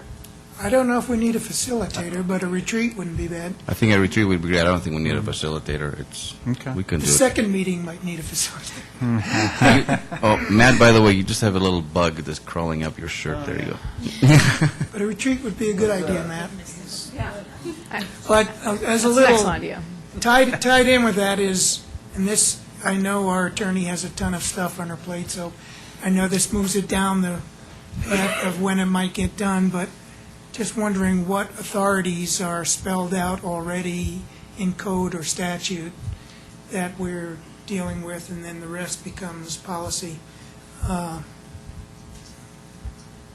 Be happy to have that whenever we plan this retreat or meeting or work session or whatever. Well, actually, so I forgot to mention this. So vis-a-vis a retreat, actually, we need to work on our 2012 goals. Right. So we need to do something sooner than later. It doesn't seem like it's going to be in 2011 that we'll be doing that, but maybe in January. Can we if do it can schedule that. early part of next year? Yeah. New Year's Eve, Trustee Hansen? Deb says. Just want to echo the comments about the crossing guard duty. That is really is a rewarding job to do, and it's not a lot of time. But to touch on what Trustee Skumatz has said, there's an intersection by Superior Elementary. It's El Dorado and Indiana. That is a problem. In fact, I believe they pulled the crossing guards from there. Is that correct? That's exactly what I'm talking about, yeah. Yeah. So they pulled the crossing guards there because, one, you don't have enough people to man it, and it's become unsafe. We have kids out there that also help with the crossing, the older kids, but it's become unsafe. And if the $20 for the background check is an issue, that there's resources available to get that covered if you have to. So it is a good program to work in. As Trustee Williams mentioned, I did part of the community outreach for the community meetings for South of Colton residents. There were quite a few residents there, but there are also many more residents that gave their comments via email. So we want to definitely recognize them and thank everybody for participating in that. The purpose of it was all about ProStack. It was about trails. It was about parks. It was about other amenities. But the conversation did go towards possibly doing something on that property next to El Dorado. Let's see. Coordinating a field trip with the Historical Commission, who's with us tonight. Everybody's super excited about this, and this is the easiest group to work with. We've got 100 second graders, and it is 100 second graders and perhaps a few parents coming with them, that we're going to break up into groups, and we're going to have about 30 to 35 start at at the museum. We'll break them in half, and they'll get a tour of Asti Park, and then they'll also get a tour of the museum, and then they'll switch off. We've got 30 to 35 starting here at Town Hall. It just happens to be Election Day, so even more appropriate. And then we've got 30 to 35 starting at Grasso Park, and they're going to get a really good understanding of the history of the town of Superior. And I'll tell you, the teachers and the students are super excited. If it doesn't work out because of very poor weather, I'm sure they're more than happy to have you guys come to the school, but we really hope it's going to happen down here. Starts at 9 o'clock, which is when the students are going to arrive, about 5 after 9. Morgul Classic, I think we mentioned it last time in the last meeting. What is the status of the management group? Didn't we have somebody who was interested in taking that over, and did they agree to it, or is Yes, Martin and his staff have been meeting with the one promoter that had a valid, good bid for to run the race, and so they've been meeting with them to work out a draft agreement. Once we get close to finalizing that, we'll have it come forward for the board to look at and consider. Okay. They mentioned it again on the news last week about the economic impact of that big race. It was $80+ million. And I realize that's never going to happen here. But when we're losing $100,000, boy, if we can have a management firm come in and we break even or we make some money on it, then that's great. And I really support a program like that. On November 10th to 12th, I'm attending the National League of Cities Economic Development Conference. Looking forward to that. And that's it. Great, thanks, Town Manager. Well, let's see here. Mentioned the RTD meeting tomorrow night. I'll let you do the reapportionment. This trail connection here along McCaslin that connects to the underpass right next to Town Hall is getting close to being finished up, so that'll be nice. And then the Windy Gap Furring project continues to move forward. Had its next hurdle that we got through, which was the state letting know the Bureau of Reclamation that they've adopted the mitigation plan, the Fish and Wildlife mitigation plans for that project. So that's a significant step forward in that project. So. Subway's reopened for business. The car went through the front, so that's good to see them back open. The management company for Rockview Village, they submitted a plan to add a second monument sign, so that's starting to go through the process on their the entrance off of Colton Road, just past the fueling station. It's between the fueling station and the new Flatiron Dental or old Blockbuster building, that entrance there. They want to add a tenant monument sign. You know, they were approved for a sign, I'm almost certain, many Not years at that ago. location. Yeah. And they never built it, right? No, they never built it, yeah. A question about all those shops there. Yeah. Back behind them, there's Williams Field. Uh-huh. Then there's a big block wall in between. Right. Who owns that block wall? I think it's the owners of the village, the retail center there. You know, it seems one of the benefits I think they're sold on to being in that location is that they have all the traffic in the summertime from Williams Field and the baseball diamonds and all that. If there a way that we could knock that wall down and make storefronts on both sides, so there's very easy access to there. That's a loading area for a lot of those businesses. And we require trash screening too, don't we? Well, yeah. I mean, it'd be I don't know if it'd they'd be a have- reasonable conversation to Yeah, have yeah. to the It's owners. worth So. looking at because that would be I think that would boost the businesses there, especially in the summertime. And then the last item I had, business related, was that the Asian restaurant in Rock Creek Village closed down, but I've heard that there's going to be a bar and grill that's going in there, so. I assume sometime they're going to apply for a liquor license. They've started that process. Oh, okay. And is it the same owners? No. Oh, No. New owners. okay. Great. Town Attorney? On the reapportionment, we did get the brief filed today. So we challenged the plan that splits Superior out, both in the House District and in the Senate District. In the Senate District, it put us in District 16, but that was with Clear Creek County, Gilpin County, Jefferson County, Morrison, I mean, the farthest one, I can't remember the number of miles away, but the farthest community. I mean, it went all the way up to Georgetown. So it was a bit ridiculous, honestly. But so we filed our brief, and then in the House District, I'm not sure how many of you are familiar with the House District. It just put us in with City County Broomfield, and then That's right, got that confused. 5 voters in Weld County. So, and our argument basically is that there was no reason to pull Superior out of Boulder County. So we got that filed today. I have a PDF that I will forward to each of you. I just didn't have a chance before I left the office. Was that hearing today? No, the deadline for filing the brief was today. Okay. There may or may not be a hearing. It's up to the Colorado Supreme Court whether or not they hear oral argument. They choose who they hear oral argument from, if anyone. They can send it right back to the Reapportionment Commission with no oral argument. So we'll just have to wait and see at this point. Okay. That's all I've been working on lately. I'll get to the rest of it now. Great. Thank Town you. clerk. All right, thanks. That brings us to item number 5, public comment on consent agenda and non-agenda items.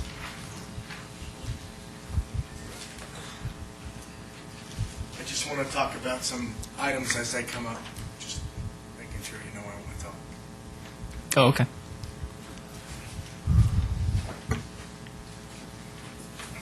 I want to talk about some items I have from George Kupfer, Superior, Colorado. Your little cowboy song on my telephone was pertaining to you people sitting behind the desk about the mics. He says when you talk to each other, that you're looking at each other and not speaking into the mics, and they can't hear you on TV. Now, is there any way the mics could be moved closer to you? Or is there any way that the sound man can turn up the TV so you can hear it? I can't hear it on my TV when I sit home and listen to it, and we're paying for it. Something's got to be done. We've done something with the mics. Now let's get the sound system fixed, please. George, they're movable, and I agree. I'm probably the biggest offender of it that I've got to no, you're talk not. into the mic. I can point them out. Who else offends you, George? This one? I'm sure you're sitting back a mile from her speaker. Okay. I didn't know that I was a problem. You can move it closer. Okay. I will. Okay. And Mayor, you had yours off, so can't say nothing there. You speak in it pretty well, so people can understand you. That's about it on the mic, but that's what the cowboy song was about. Next thing I have to say The cell phone. is on page 14. What? It took us a little while to figure out what the cowboy song was, but somebody I called you knew that on right your cell away. phone. I was right with you, I George. shut it off now. They Yeah, call got it. Okay. Again, you can hear it. Is what I want to bring up. Is there any way possible that we could get more information in the minutes pertaining when a consent agenda item, somebody speaks on it, for instance, like page 14, George talked about an item last week, and there's nothing in there on it at all, just says consent item, George Bill Kupfer's in the minutes on page 14. Is there any way we can get more, because we have had some members of the board say that they wanted more information when somebody spoke on the consent agenda item. I don't care if it's 2 sentences, 3 sentences, but not just a comment by so-and-so. So I'm going to recommend that that would be something that we can talk about during our retreat, because we need to have some reasonable agreement about what minutes are. So minutes typically would be, these are the items that were talked about, this was the vote, and these are the people that talked about it. If we want transcription, then we could talk about hiring a transcriptionist, and if we're willing to do the bookmark on the videotape, then that's another option, but I don't think that we need to have that as a bigger conversation. Well, you see what I'm talking about, Mayor, on page 14. I do. Please, maybe we can give that some little, I'm not saying write a whole page on something, I'm just saying, let's put some comments in there what they were talking about. The next thing I want to bring up, Lowe's has got their Christmas decorations out already. I'm bringing up something here that I want done in the town. For years, we had Santa Clauses, Christmas tree lights put on the poles on Coal Creek Drive. I don't think it's Christmas by just taking a blue thing and wrapping around those poles. That's not Christmas to me. people used to have Christmas on their fences in town. Some of them still do. A lot of them are deceased that did do it at the time, but we have nothing except blue lights up and down Coal Creek, and I just do not even have it. That's not Christmas to me. I would recommend, since I was told that the poles will not hold a Santa Claus or an angel or what we had before, the four of them that disappeared from the town, because I asked especially that those stay in the town and are gone. That's according to our town manager. I don't see why we can't replace them and put them on 2nd Avenue from Williams south, or I can't see why we can't put them on Williams Street from 4th Avenue down to 1st Avenue, if the poles are not sufficient to hold them up on Coal Creek Drive. And we need to do that. We have regular telephone poles. We have wooden telephone poles. We don't have imitation poles like we got out here on the rest of the town. And they will hold Christmas tree decorations like we had before. I brought this up way last March. I brought it up today. I brought it up this summertime. I want the board to do something about it. I want the electric put up so they can light the poles up, not say at the last minute, we don't have time. Okay? Okay. Would you please give that some consideration? I'd sure appreciate it. I put them up for years by myself, and other people helped me on Coal Creek when we had bands, and we put them up, and we had the electrical on the poles, but when they took the wooden poles out, they're gone. So we need them replaced on one of those other streets. In fact, 2nd Avenue would be a great street. You can see it coming down the hill. Okay. Matt, is the same firm that's doing Rock Creek decorating Original Town too? Yes. Okay. So please look into that. It makes us feel a lot better if we had a little different lane than what we have. And it's been 3 or 4 years. Thank you very much. Thank you. Additional public comment on consent agenda or non-agenda items?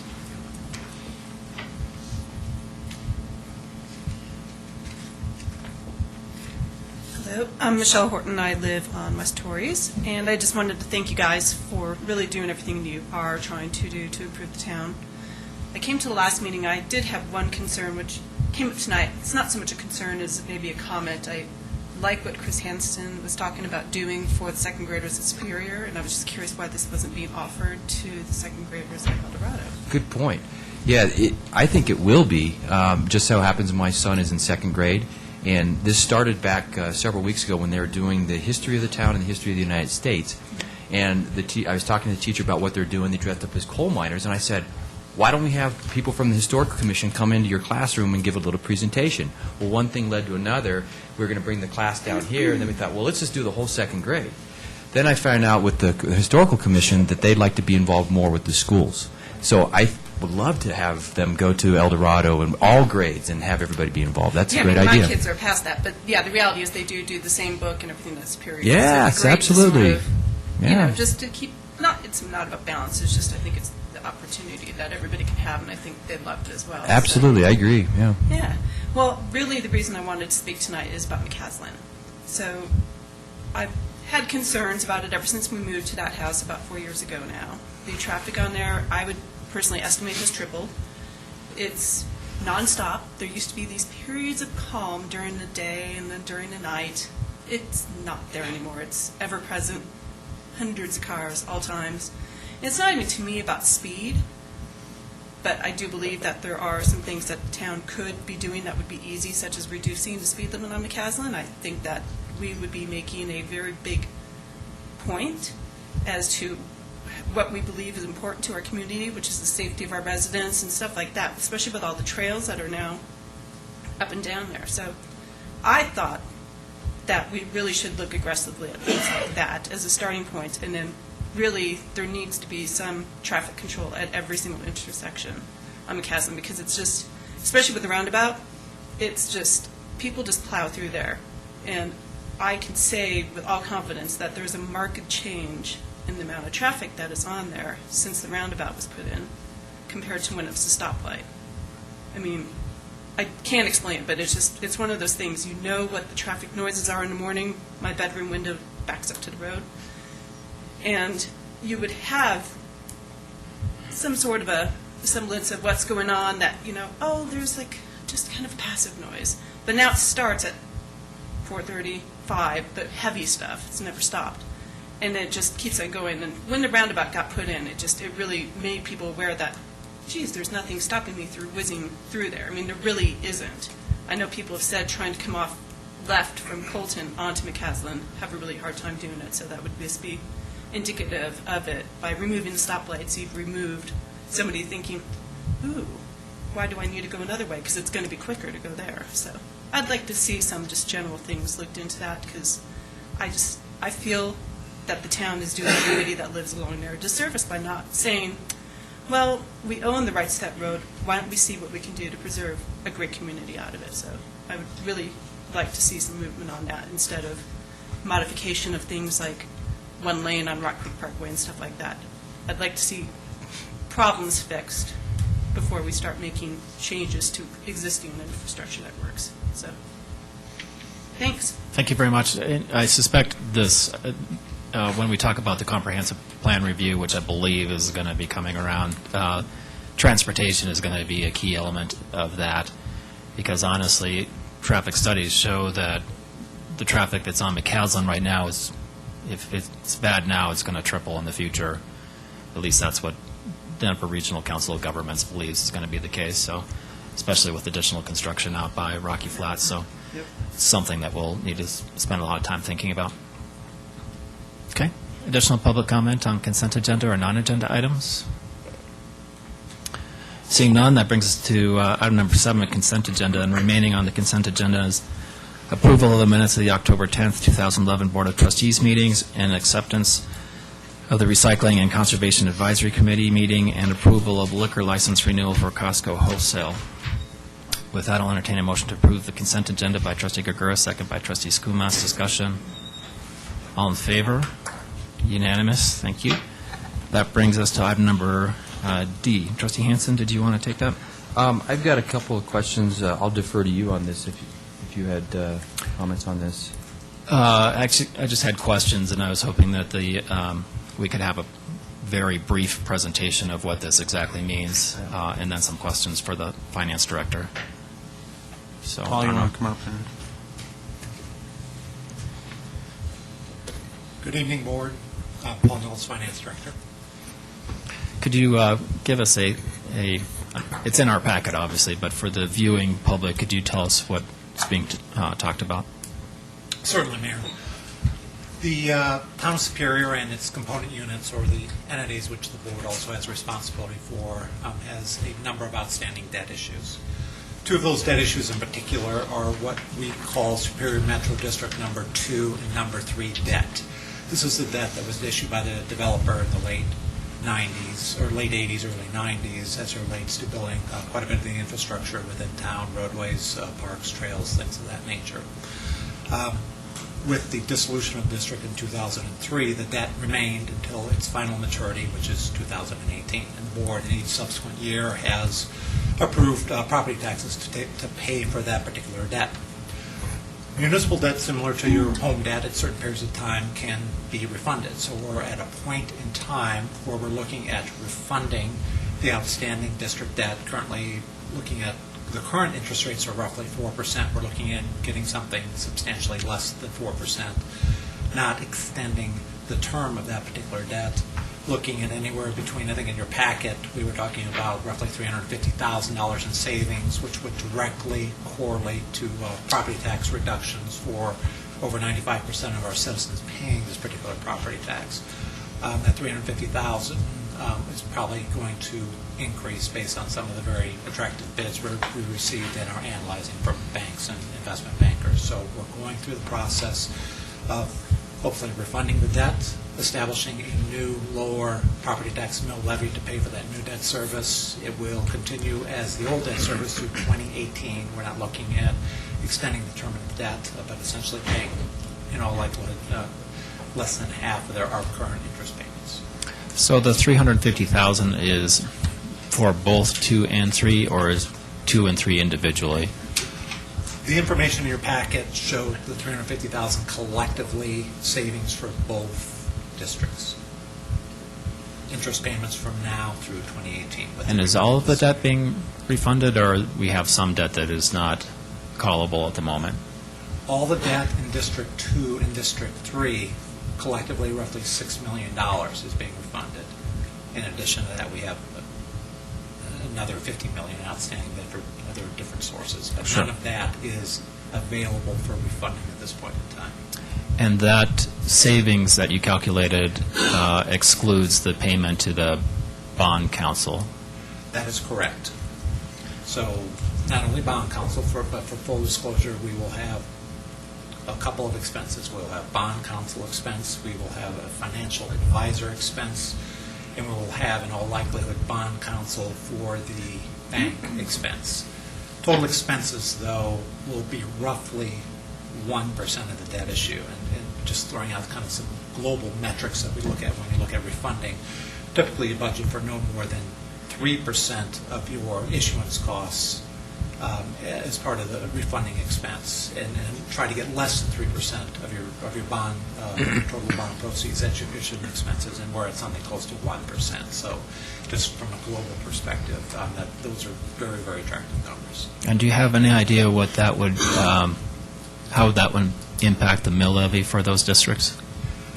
Currently, we'll take District 2, for example. Currently, District 2, and these are maybe not terms that most folks are familiar with, but we establish a mill levy, essentially a mill levy of 6.75 mils, and a mill is 1/10 of 1%, essentially.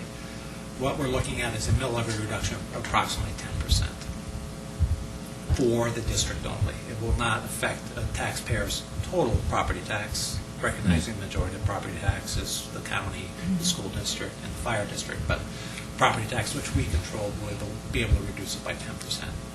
So 0.6 of a mill, if I did my math correctly? Roughly 6.1 mils, roughly, from 6.75 to 6.1. Okay. So I think cost savings for residents in general, that's a good way of going. Is there any option that we could shorten the time of the payment so that it would expire before 2018, or is that not realistic? With this current time frame that we have, so essentially the debt is what's known as callable on December 1st. So we have to give a notice 1 month in advance, or November 1st, that we intend to call the debt and refund the debt. The bids which the town staff has currently received have requested the same amortization schedule, essentially the debt to be paid at 2018. We could pull the plug, but it would essentially delay the refunding. There's some question on after December 1st, the call date, whether we can call any day after December 1st or call only on principal and interest payment dates, which are June 1st and December 1st. There's some ambiguity between some of the bond documents.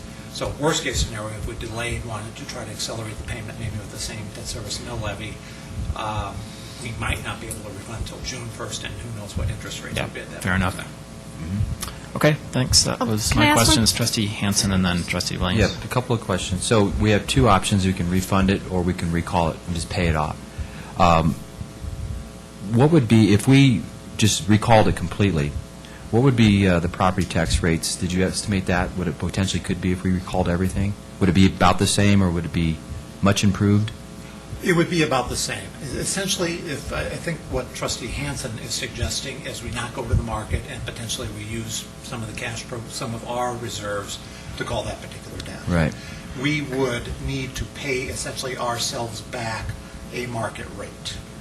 And some of the rates we receive from banks are very, very low. I realistically could not see us paying ourselves a substantially lower market rate than what the banks are providing. So the net effect on the mill levy, it would be de minimis. Okay, and we're better off, of course, than keeping our money in the bank as much as we can instead of paying this off. And it provides the board with some flexibility, and I don't want to get into too much detail here, but for example, as part of the 2012 budget, where we've got some cash flow issues, and what we're looking at throughout the 5-year budget scenario, is to do some interfund loans. So money in the bank provides that particular flexibility, and all the money we have in the bank, we can't necessarily do things with. We have to keep a large chunk of it for debt service reserve and other reserve requirements that we have. Good, thank you. Trustee Williams? Can you possibly estimate roughly in dollars how much the decrease would be in the property tax, just in the Superior portion? Roughly, a owner of a $400,000 home for this particular sliver of the property tax pays roughly $250. So we're looking at maybe $15.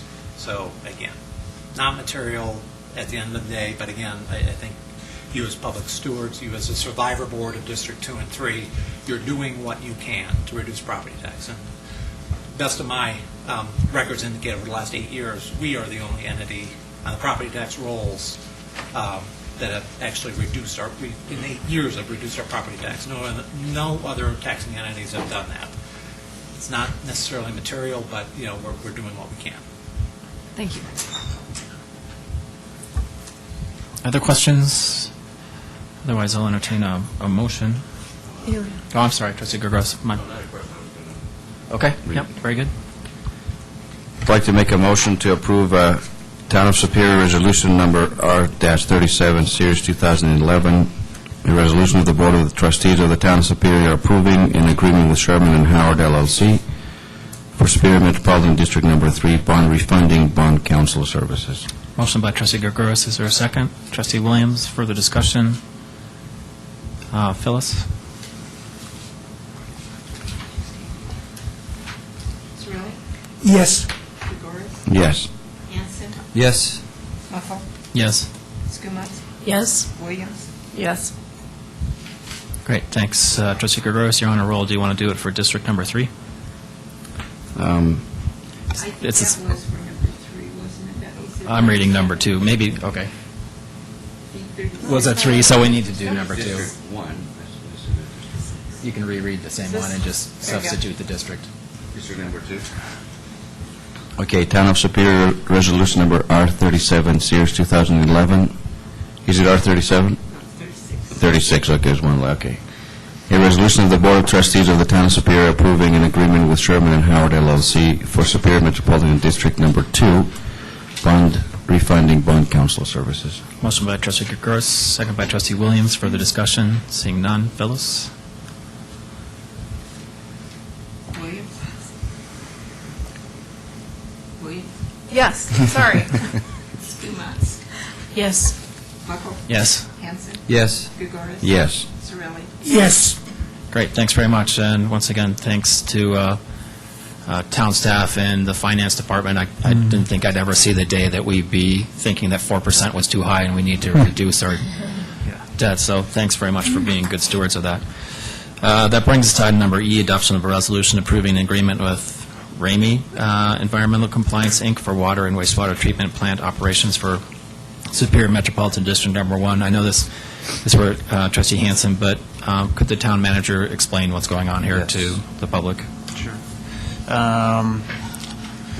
About middle of this year, our the current company who was providing these services to the town was Southwest Water. They were owned by J.P. Morgan Chase Bank, which is a little odd, I know, but they were. At that time, J.P. Morgan Chase had notified the town that they were going to discontinue their operations in Colorado for those services. The current operators for Southwest Water Colorado had decided to form their own company to continue those operations in Colorado. At that time, the town staff worked with them to enter in a new agreement with a new company called ORC, and the board approved that agreement to continue through 2011 with the new company ORC. Since then, the town has been monitoring the operations of the plants by the new company and has developed some concerns with the stability of the new company, and given the critical nature of these operations, we've decided it would be in the best interest of the town to go with a new company, one that's been established for some years, does this for other municipalities and districts within Colorado. Kurt and his staff met with this company, Rainey, and was able to negotiate a lower price than what they originally bid for our services in 2008. Was able to negotiate a lower price than what they originally bid in 2008, and we're able to work out an agreement with them, which is before the board now. These services, if approved by the board, would start November 1st, 2011. Great, thanks. Trustee Hansen, and then Trustee Williams, and then Trustee Gagos. Okay. So in the contract under Section 2, Terms and Renewal Options, says it starts on November 1st, 2011, goes through December 31st, 2012. Then there's a renewal option each year for 4 years. Is that the same as we've done for some of our other contracts, that we're going to let them go 4 years? Well, they're options to renew. That leaves the town the flexibility to either renew if we want or do another RFP. And that's standard language that we do with. So that's no different than we've done with the snowplow contract or anything else? No. Because what we've said in the past, when we've had these discussions, that's our policy. We like to give the vendor 4 years to really show what they can do. And then if we don't like them at 4 years, then we'll send out for RFP. Correct. So we, at one point, had talked about doing an analysis of bringing that service in-house. So I want to see how that impacts that. Would we still stick to that? Yes, definitely. Next year, we plan on taking 2012 to do that analysis. Okay. So we could, at the end of next year, say, okay, we're going to bring it in-house, so we're not going to let you go for 3 more years. Yep. Okay. Sorry, let me scroll back up. It also says in here, how many employees do we have currently there? We have 4 staff from this company. Okay. So, and we're going to have three employees that are going to be transferred to the new firm that comes in. So, correct. Is it possible those 3 employees might be part of the issue too, or are those employees that we? No, we're comfortable. We wouldn't have negotiated that if we weren't comfortable with those 3. I didn't think so, but I wanted to make sure. Yeah. Okay, that's all I have. Trustee Williams? So why did we negotiate that? We felt it was better for the plant operations to have staff that's currently running them and is knowledgeable with the issues related to our specific facilities to continue forward with the new company. And so those 3 people from the previous company will move to the new company. Correct. Will there be more than just those 3, or will? Yes, so we'll have the 3, and then they'll have to add at least an additional staff person. So normally there's 4. Right. Okay. And then also, did I go out of my turn? No, go ahead. You're fine. What other municipalities does Ramey Environmental Compliance do this exact service for? Let's see. So we identified in the cover memo Eastern Adams County Metropolitan District, Spring Valley Ranch Metro District, the town of Meade, the town of Kingsburg, Bennett, and Meeker.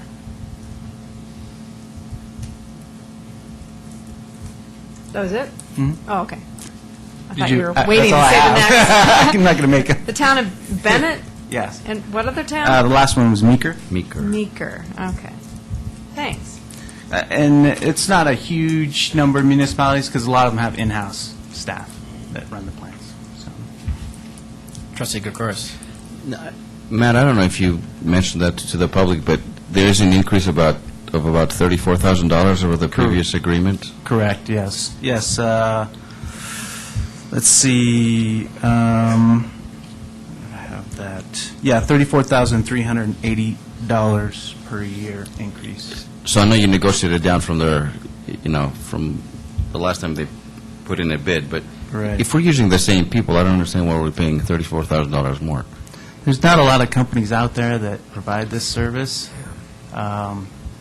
So we're limited in companies that are able to do this as quick as they're able to do it, and I mean, I'm glad they're jumping on Provide board to help us stability. out, but I also, I'm not sure exactly why we're paying $34,000 more if the same three people that were doing the job before are doing it now. Am I missing something? I think what we're Because we're going to get it right this time, hopefully. well, I think, I think people. what we're paying for is that there's limited companies, and we need somebody to start right away, and so we don't have a lot of time No, to I do a lot get of that, and bidding. I kind of get that. I just want to bring it up. well, I Yeah, think no, very that good. the quality of service that this company is going to bring, I think we feel is going to be increased over what we currently have after we've met with them.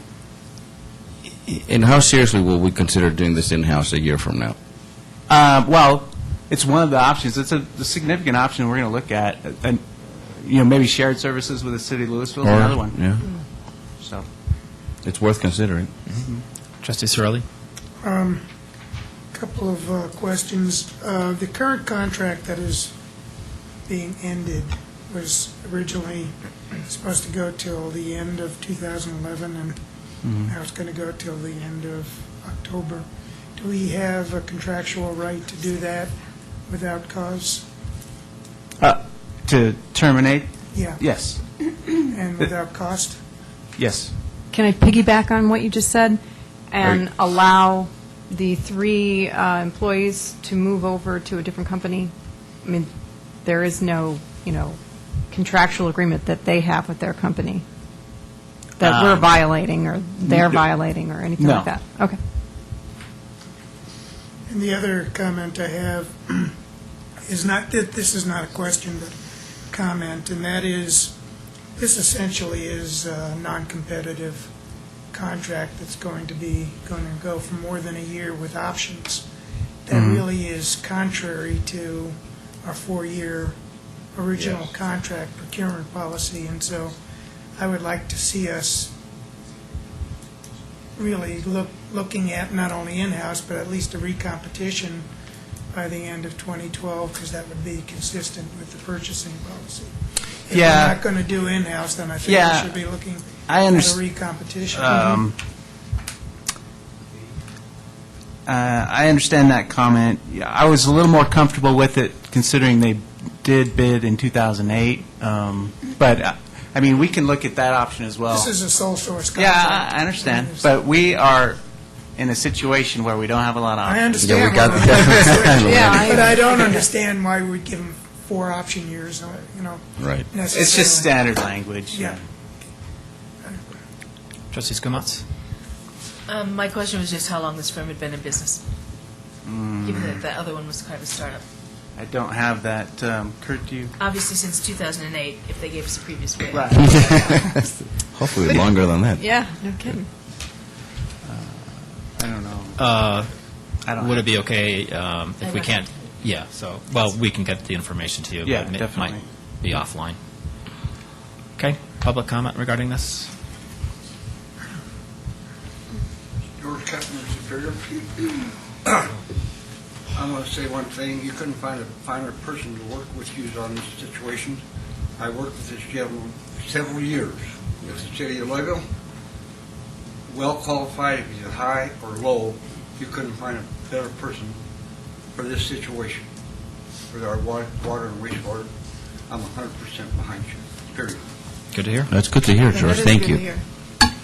Additional public comment regarding this issue? Seeing, yep. Steve Smith, 653 Eve Circle, 1987. Oh, thank you. The power of the internet. Well, Very good. There you have it. Thank you. obviously. Seeing no further public comment regarding this issue, I'll entertain a motion. Trustee Hanson? I'd like to make a motion to approve resolution number SMD 1-6, Series 2011, a resolution of the Board of Directors of the Superior Metropolitan District 1 approving an agreement with Ramey Environmental Compliance, Inc. for water and wastewater treatment plant operations. Motion by Director Hanson, second by Director Skumatz. Further discussion? Seeing none. Phyllis? Hanson, Yes. Ugoris, Yes. Cirelli, Yes. Skumatz, Yes. Williams. Yes. Yes. Oh, I'm sorry. Who are I you? was looking at Pennington and I didn't see him.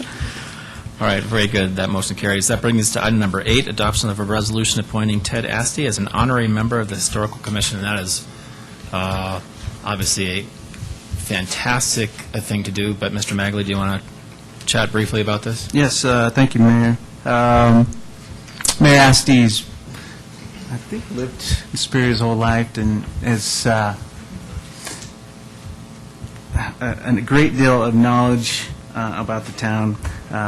The Superior Historical Commission passed a motion unanimously to recommend Ted Asti, our former mayor and longtime resident, to receive an honorary appointment to the Historical Commission. He served the town mayor for 32 years,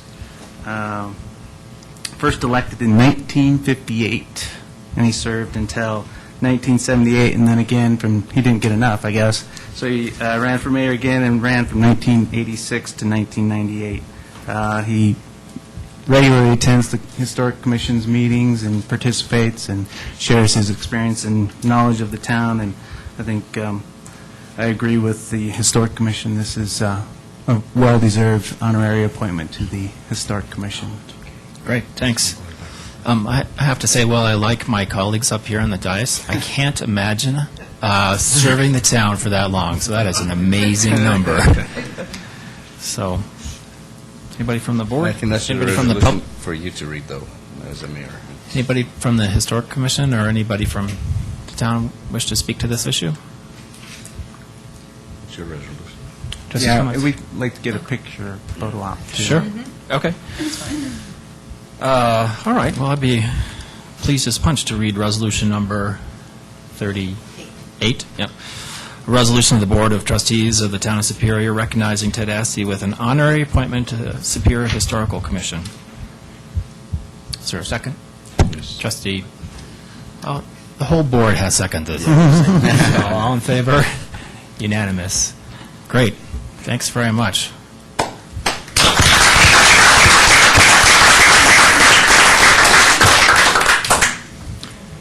Do you want a photo? Yeah. Mayor to mayor, you know?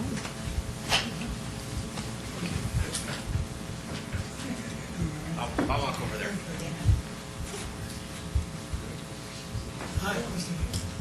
Thanks so much. That way. George in the picture.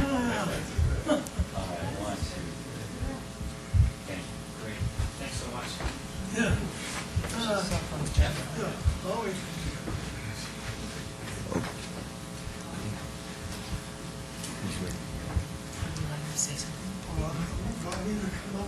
Oh, what would? Oh, yep. No, we've got the picture. Yeah, I think we're- Yeah, would you like to say anything? I got your picture. Say a few words. I got your picture. Already. So we're all done. Unless you want to say a few words. I was wondering if I could have a few minutes, if you don't mind. Sure, please. Mike. Yep. I don't think I really need that.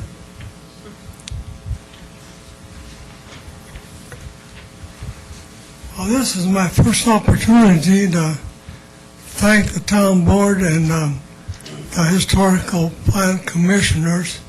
You know, you're all here. And what I wanted to say is,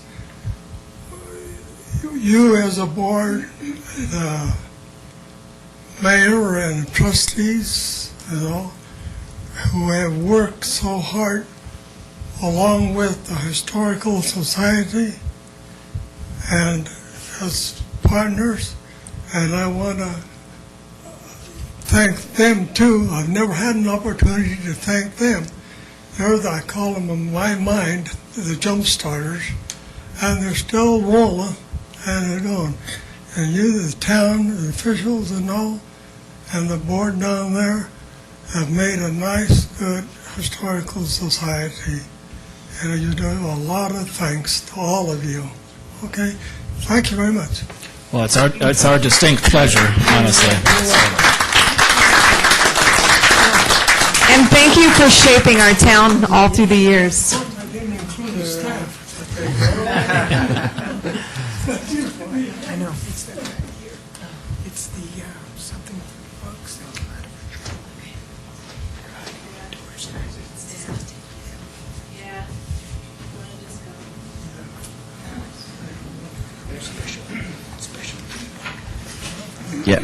guess that's the comment I'd like to make. It's how remarkable the longevity is. When I realized that look at these dates, Mayor was elected years before I was born, and he was still the mayor when I moved here to Superior. It's remarkable. That's incredible. Before I was born. No, okay. And I can ditto that. Yeah. That happened to me too That's as well. amazing. Thought I'd just take a minute, Larry Dorsey from the Historical Commission, and I did a check there with his daughters, and Ted's 93 going on 94 years of age, and he was accompanied tonight by his daughter Mary Ann and Sharon and son-in-law Gary. Sorry about that. And we're very pleased that you were able to bestow this honor on Ted.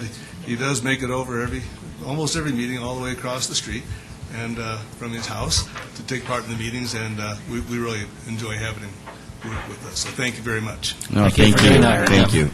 Awesome. All right.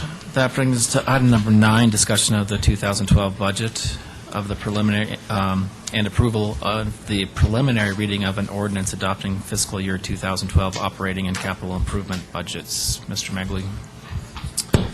Thank you, Mayor. Just a brief introduction, then I'm going to turn it over to Paul. So as you mentioned, this is our preliminary reading of the budget, the 2012 budget, and we'll have our final reading hopefully on November 14th. There's a number of items that we're going to cover. Paul's going to come up and give an overview of the process that we've gone through. It's amazing to me always how early we have to start preparation for next year's budget, but it seems like we adopt it and then we've started working on the next year's budget. But Paul's staff has done an excellent job along with the department heads, and thanks to the town board for their time and effort that helping us put this budget together as well. So with that, I'll ask Paul to come up and give his presentation and then answer any questions the board might have.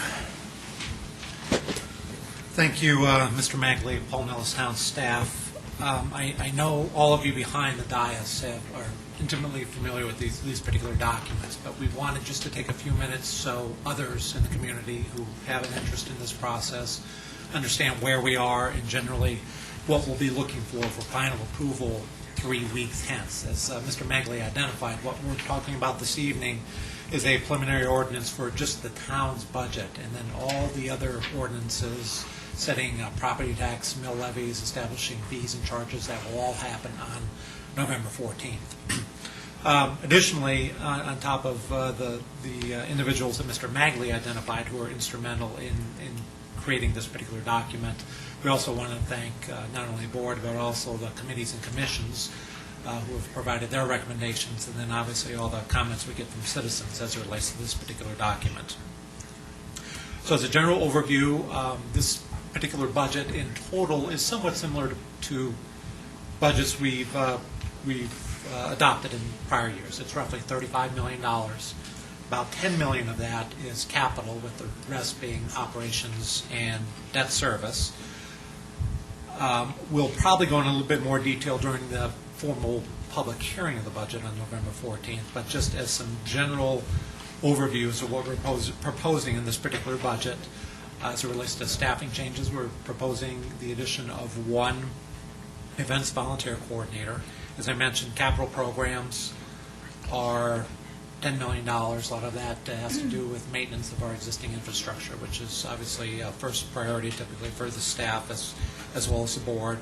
Just a quick revenue overview. This current budget is, from the property tax perspective, is proposing status quo property tax rates. I think we'll have some good news for you 3 weeks hence after we finalize the negotiations around the refunding of District 2 and 3's debt. We are looking at, as we do every year, we review all our rates, fees, and charges, and we're just looking at nominal increases in most of those rate, fees, and charges. There also is another fee that will be coming forward to the board for the 14th. This has to do with our trash and recycling fee for the residential services that the town provides. This will be for Original Town,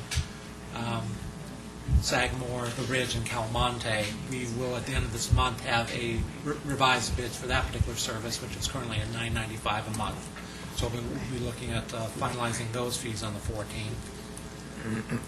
The one fee that is going to have a material impact on the town is what we call our vendor fee. It's what retail vendors collect for their costs associated for collection and remittance of sales tax. That's currently 0%. That's going to be going up to 2.2% with no cap on that.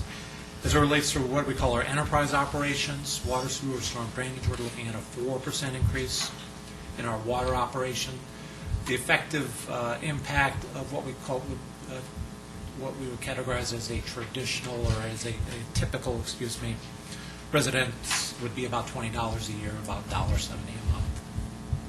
For future years, just so there's no surprises, we do long-term financial forecast, and we're looking at rate increases in both water and sewer in odd years in 2013 and 2015, and then water only increases in 2014 and 2016. And again, continues to speak to our enterprise operations. Our government-owned businesses essentially are not standalone from the financial perspective. They receive a substantial sales and use tax transfer. So what we're moving towards is, over a period of many, many years, self-sufficiency of those particular government-owned businesses. We're also looking at, we do have a differential sewer charge between residential in original town, which is based on Louisville's sewer rate and the balance of town. Louisville's sewer rate is projected to go up 5%, so the roughly 100 residential units in original town would be looking at that 5% increase to $15.81 a month. The rest of town pays $20.84 a month.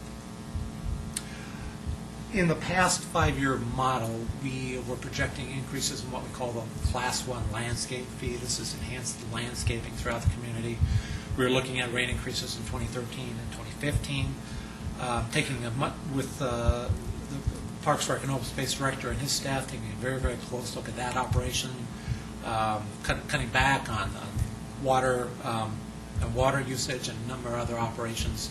We've been able to hold that rate at its current rate for the next 5 years, so now we're no longer looking at rate increases in that particular operation in the 5-year period of time.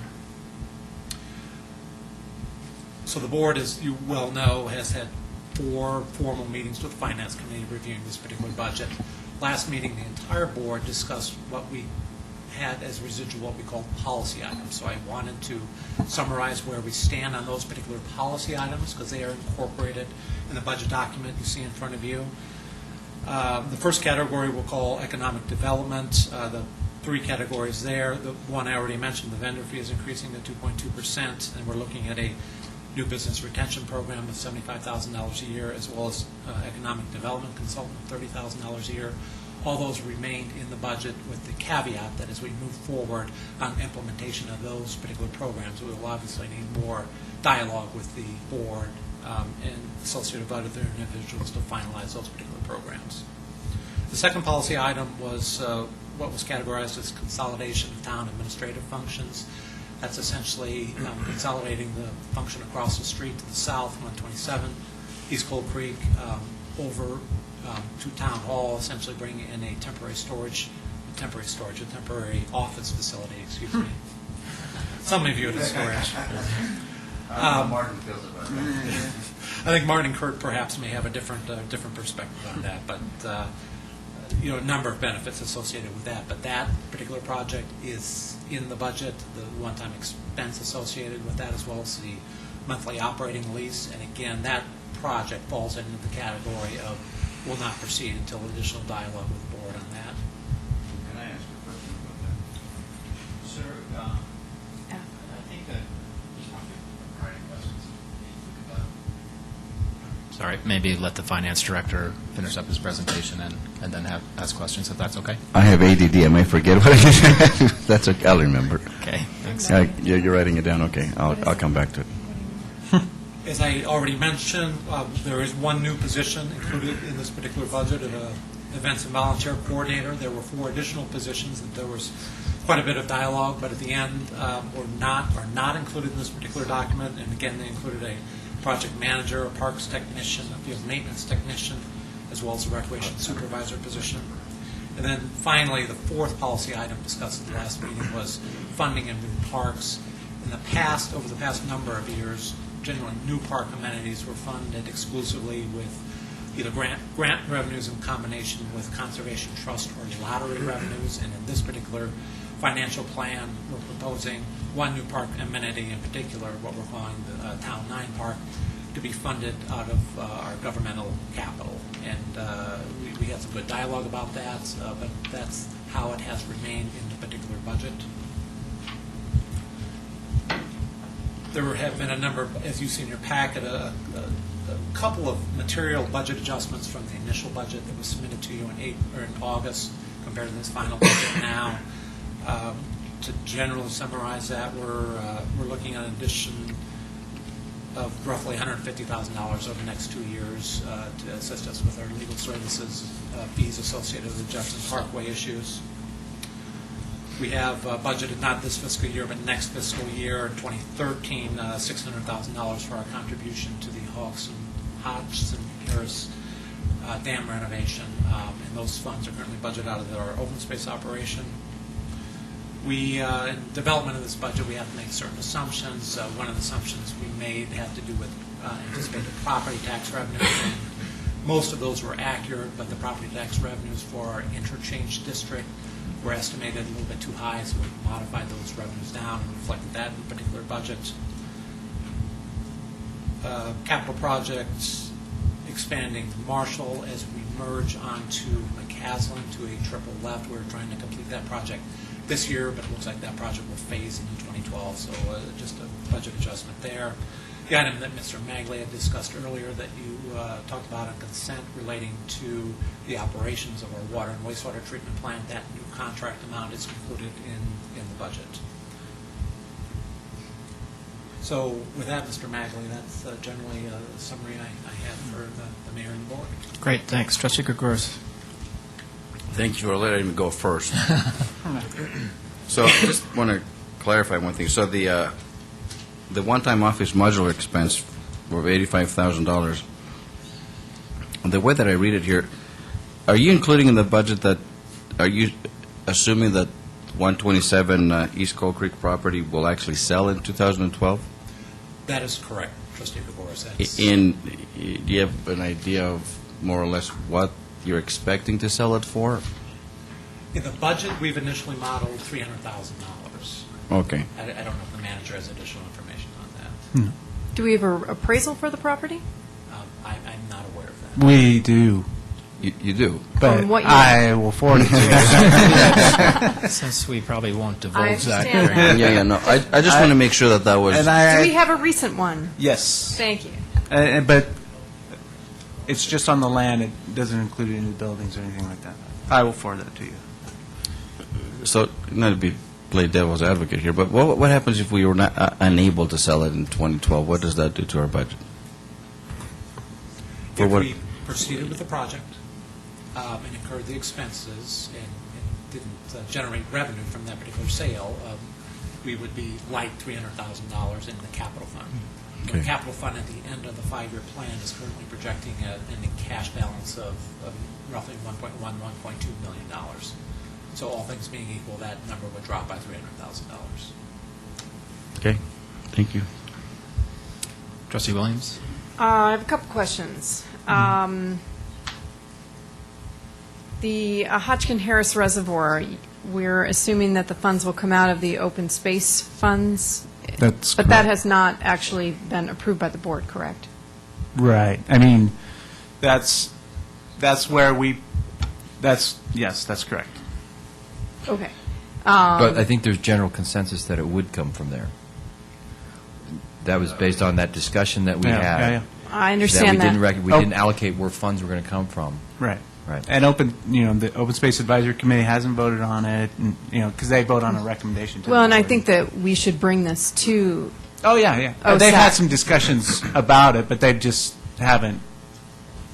right, so we should have a formal, I can't think of the word. Okay. We should definitely bring forth to them that we would like to have their recommendation one way or the other We will convey that to them. as a formal motion. Yes. Okay. So what happens if, I'm sorry if we bring this up now, but what happens if we Sorry. go to further recommendation and they say, no, we don't want it coming from open space funds, then what do we do? Still our decision. Yeah, it's still our It's decision. still our decision. Agree. But I do want to look at where else it can come from, where the funds, other than open space funds. I mean, the I want to only. entertain that thought. That's all I want to entertain. Paul can correct me, but the only plausible other area would be general fund. Okay. I don't think I would want to do that. Yeah, I mean, I hope we're not setting ourselves up for a lengthy discussion, because I brought this point up that before we agree to that Hodgson-Harris Reservoir agreement with Boulder, that we should identify where these funds are coming from. And we didn't do that other than a head nod. So I hope that we don't go down that road and have this discussion and upset a bunch of people, because my impression was that it's going to come from open space. That was mine too, and I would support Okay, that. so if we do that, and later on down the road, or sooner, we have a property that comes forward that is one of our high-value properties for acquisition of open space, and we don't have the funds. Well, we have options. I mean, we have the flexibility to inter-fund transfers if we needed to. I mean, also keep in mind that this fund, I believe, generates revenue, new revenue, to the tune of somewhere $250,000 a year. Net. So in less than 3 years, we make up is that paid off, this right. $600,000 contribution. But we lose interest from that, too, right? Yeah. Yeah. A little bit, but Less than a percent. Less than- We're not making a lot off interest Every these little bit days. helps. All right, well, I just, But yeah, that's true. just entertaining thought. I also wanted to find out if we are going to put back in the budget the bus shelters, and if that's something that we need to entertain a motion. We would need direction from the board for that. Okay. Because we took them out based on RTD trying to Right. change their route on us. Correct. So and what was the cost of that? we had $20,000 a year for the next 5 years. Is that, am I right on that? Yes, That's that was okay. the initial budget. Okay. I guess, do you want a formal motion or a head nod on that one? Is anybody opposed to putting that in the line item, and if it doesn't come to pass, if the RTD is going to pull our bus service, we obviously would remove that out as a line item. Is that cause consternation? But if we put the shelters and RTD changes their mind a year from now, I mean, It'll be a good Well- conversation. Yeah, I mean, it'll be a good conversation to have. We need to have confidence that they're not going to change their route. I guess that's my after concern. this one. Yeah. Right, okay. Yeah. Yeah, Okay, so- before we move forward on any shelters, Yeah. come back for board approval, and you can have that discussion. But yeah, I mean, no assurances, I guess, on what RTD will do in the future. So we have consensus to put it back in the budget, then? Mhm.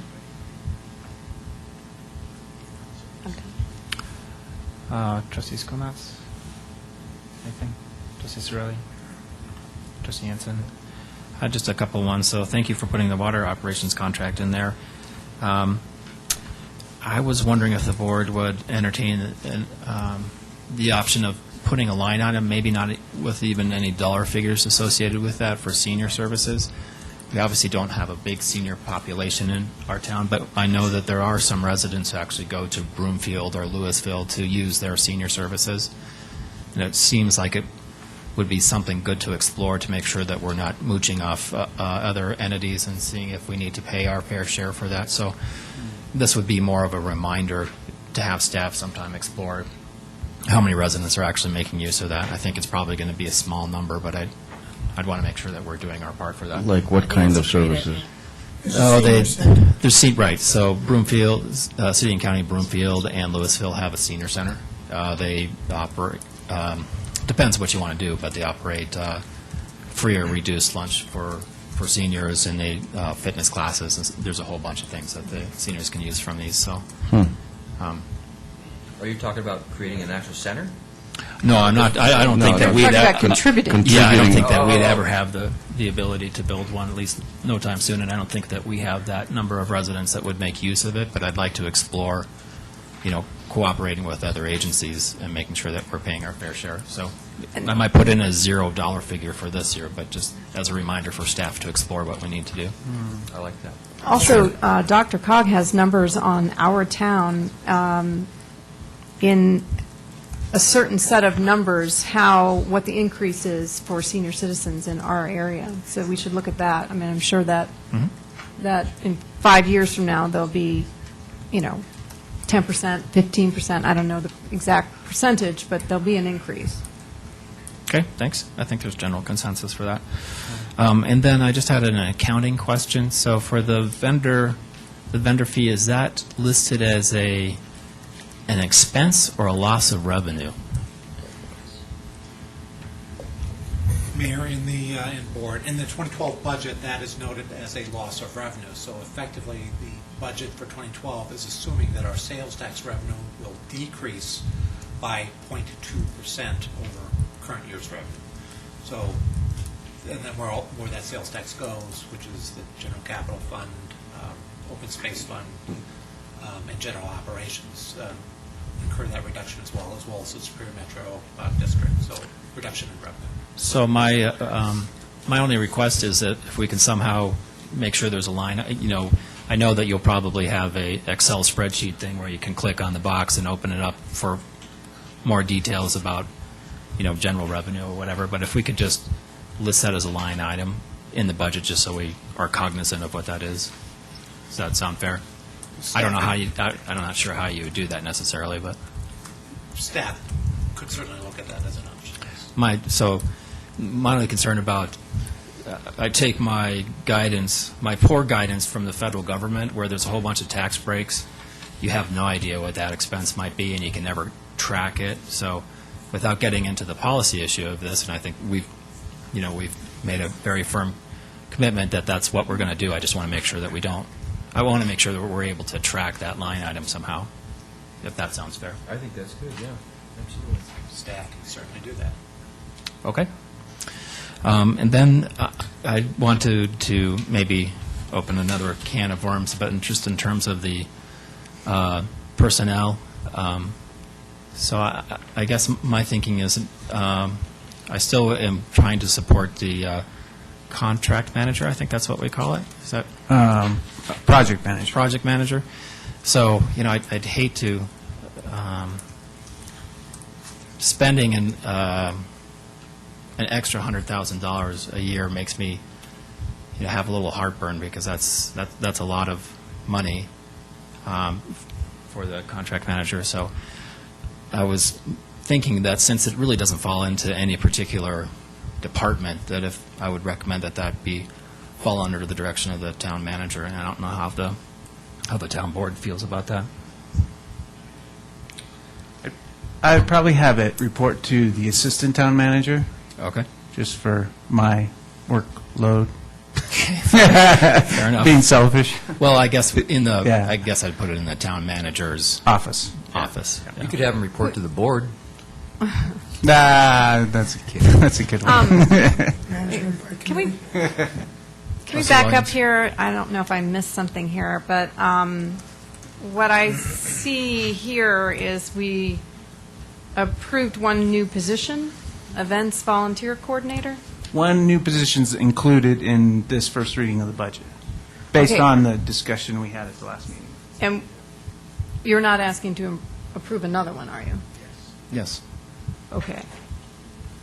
So I didn't approve any of these, actually. So, I mean, I stand firm on that I do not want to see any new positions at this time. I understand. The majority of the board that when we reviewed these policy was for parks to add the one. I understand that. Okay. I understand that. And so I'm just That's why it's saying, included. I still stand where I'm at, and I'm not in support of adding another position. Yeah, I understand that. I just, once again, $100,000 a year of revenue loss or added expense, depending on how you look at it, is really hard for me to, as a steward of the public dollars to give up. But so, Trustee Skumatz. And I guess if you feel strongly about that and you think that a case can be made for it, maybe you should ask for that case, a clarification of that case or something. I had a hard time with the case that we made last time. Yeah, I guess, It wasn't a strong case. it was compelling to me. I totally agree. Yeah, so for me, it was compelling that the town manager would be able to document that they'd be able to save at least $100,000 a year, and that the town manager committed to if they was unable to document that was the case, that person would leave. But I do. Well, I mean, I'm assuming there would be added costs to this position, such as, my computer just died. It was net savings. That was net Okay, savings. but Estimated net savings of $100K. So I just lost my case of what I was about to say there. Ad lib. I'm going to ad lib. With any new position that you're taking from, such as there's warranties that a contractor is providing, that a new position would not be providing. There are costs associated with, I had several other ideas that were on my computer here. But I think, in other words, what I'm trying to say is there are unintended consequences and unintended costs that we haven't looked at. We're only looking at a chunk of a 5% that comes off of Taylor Coors' contract for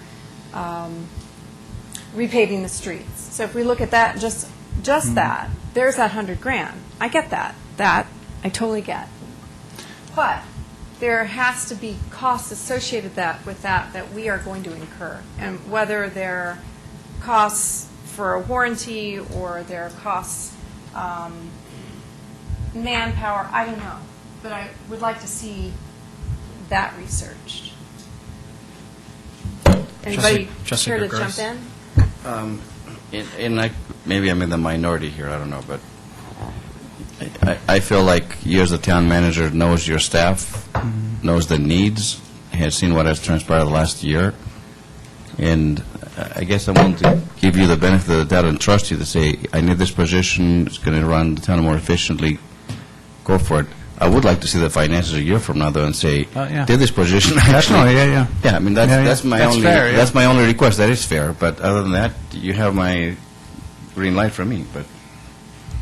Well, and the biggest thing for me, I mean, the savings is great, and it's, but it's the man hours and that my current staff is not going to have to pick up next year as we do the new Town 9 Park project or the Streets project or projects down at the treatment facilities or any other, parks projects we might have. That's the biggest factor for me when I consider this one position. That's Okay. Trustee Sorelli? A couple of comments on, I know in the discussion of costs and benefits, this warranty keeps coming up as a cost, and whenever you get a warranty, you're paying for it. So that's a cost that you're getting, and I always think, my personal viewpoint has been, except for car warranties weren't really worth the paper they're printed on when you start going down the road to try to enforce them. But that's just my personal viewpoint. But that is just one piece of the cost benefit. My concern tonight is kind of a policy concern. This came up as a policy issue last meeting when I wasn't here, and the meeting was 3-3. Now another trustee who I know opposes this position is not here, and I don't know where I shake out on this position, but I guess there's going to be another reading, so that the trustee that is not here can have her say. I know she's opposed to this. Yes. And continues to be. Yep. My personal feelings are that I feel that staff has been this past year, somewhat overworked, and I think it's going to continue, so I'd like to see that remedied. And I guess I had hoped if the project manager position didn't go through, that one of the technician positions could have gone through to help the overwork issue, but that didn't happen either. So I'm in a quandary of this. I guess right now I'm leaning towards keeping the $100,000 in the budget as a placeholder to consider filling the position sometime during the year and having the budget available to do it, and then going through the discussion of whether it makes sense to do it or not and where the position should be. But I guess right now I'm leaning towards including it in the budget as a placeholder, so at least we don't have to have the discussion when we do of it being an unfunded activity. That's kind of where I'm thinking right now. Certainly easily swayed one way or the other, but I really feel like staff has been pushed to a great extent this past year, and that's going to go forward. So, Trustee Skumatz and then Trustee Williams. Thank you. The issue I brought up, or that I was concerned about last week, or last time also, was this issue of the 25% or more overworked by staff for a year on end by two different staff members, and I thought that was significant. The problem I had was that I didn't see a very clear presentation of the costs and benefits in a way that I could feel really comfortable with, and I tried to make that point as well. I do think it's the town manager's job to figure out how to best manage staff, and I can't feel comfortable basically requiring staff to work 25% overtime, unpaid for yet another year. I guess I would lean toward, approving the position if I can see a little bit clearer piece. I wouldn't mind seeing it in the last reading and then make that final decision at the last reading. The way I understand it, though, the way it would be included in the budget is actually as $100K savings, not $100K expenditure. Correct. So it's, Yeah. And I would second what Trustee Skumatz said. I'd like to see more detail, maybe, or more clarification. Clarification, not more numbers. Do you know what I mean? You make that case a little bit less complexly. Trustee Williams. That were a word. I'm still going to say that that 100K is an obvious amount, but what we haven't looked at is the unobvious. What are we looking at that is going to cost us money on this? So I still haven't seen that kind of data. The other thing I'm thinking that may be a bigger issue here is I keep hearing overworked, and I can see it and I can feel it.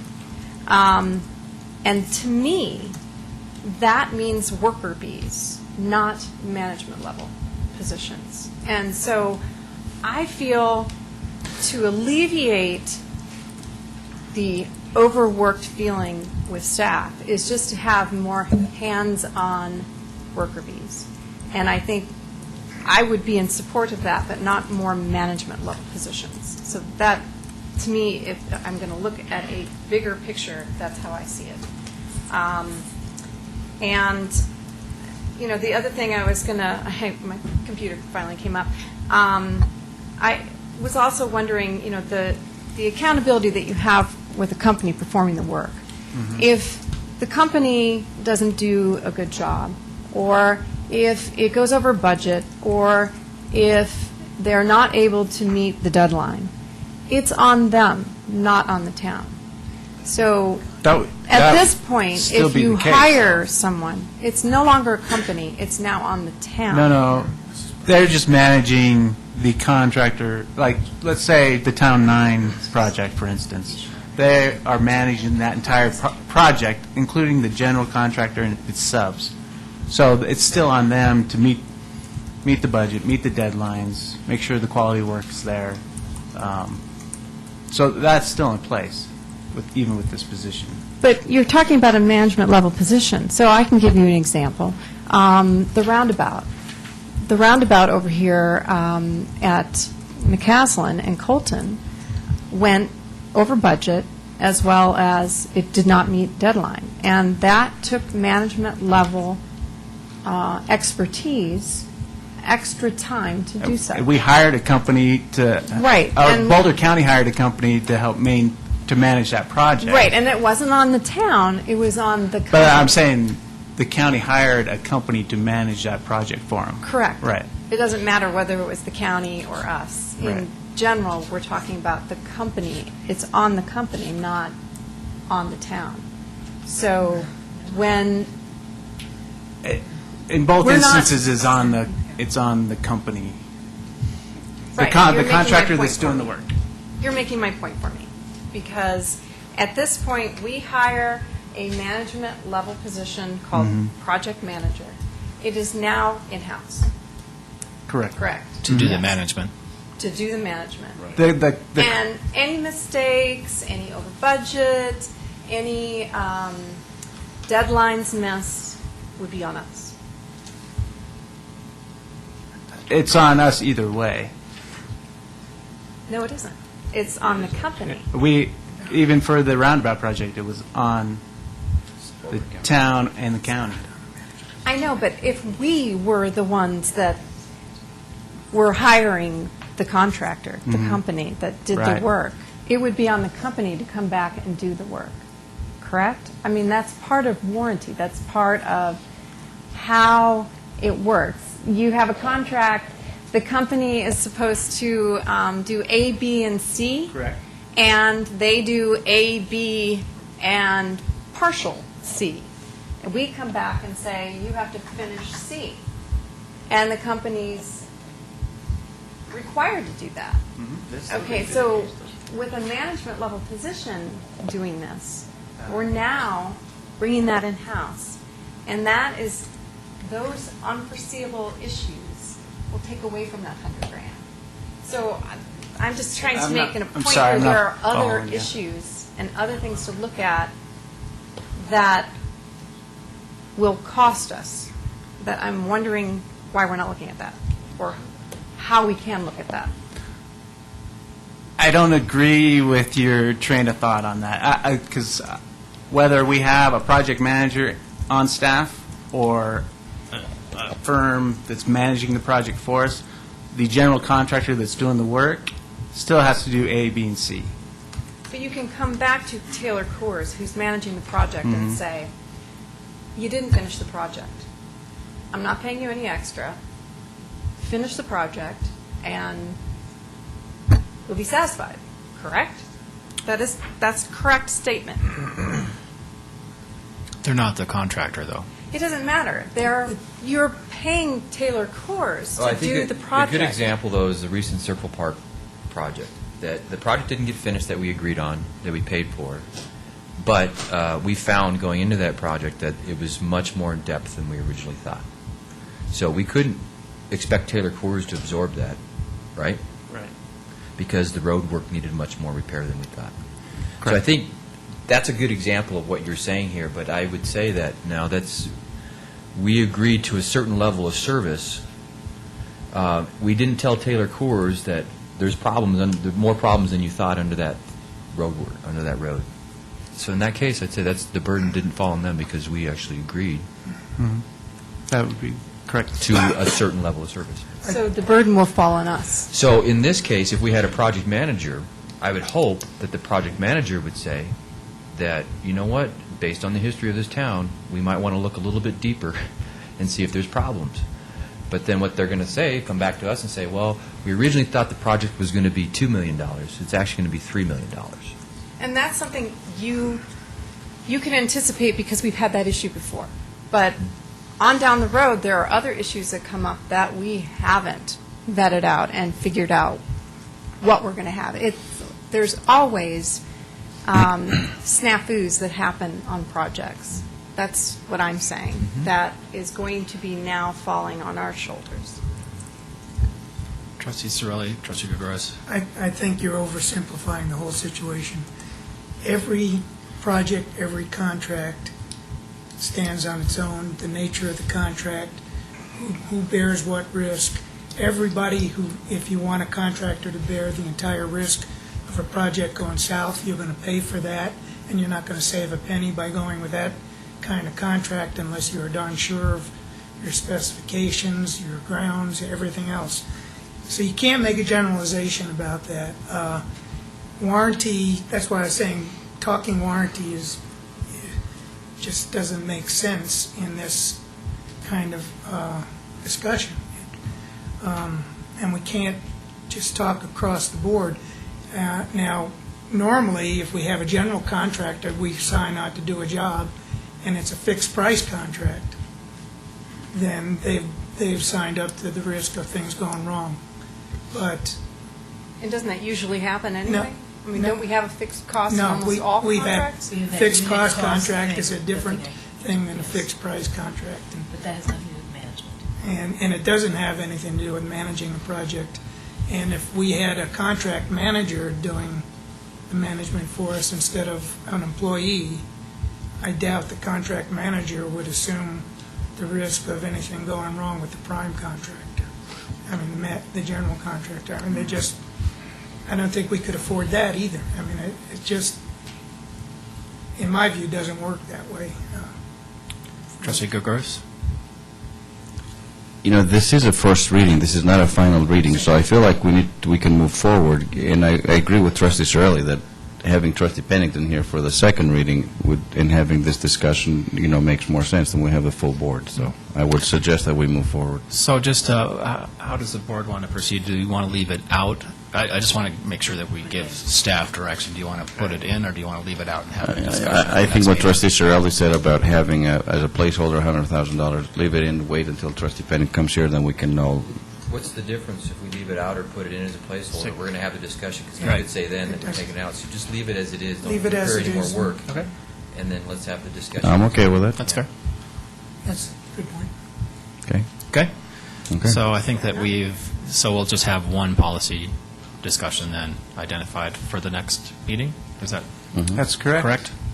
Right? Or do you have an additional? Yeah, That's more. my understanding. I just want to circle Okay. around as well. We're also going to include $100,000, $20,000 a year for the bus shelters. We will have a line in showing the impact of the vendor fee, and then we'll potentially have a line in as well for senior services with the zero budget as well. Those are the changes that I noted. Okay.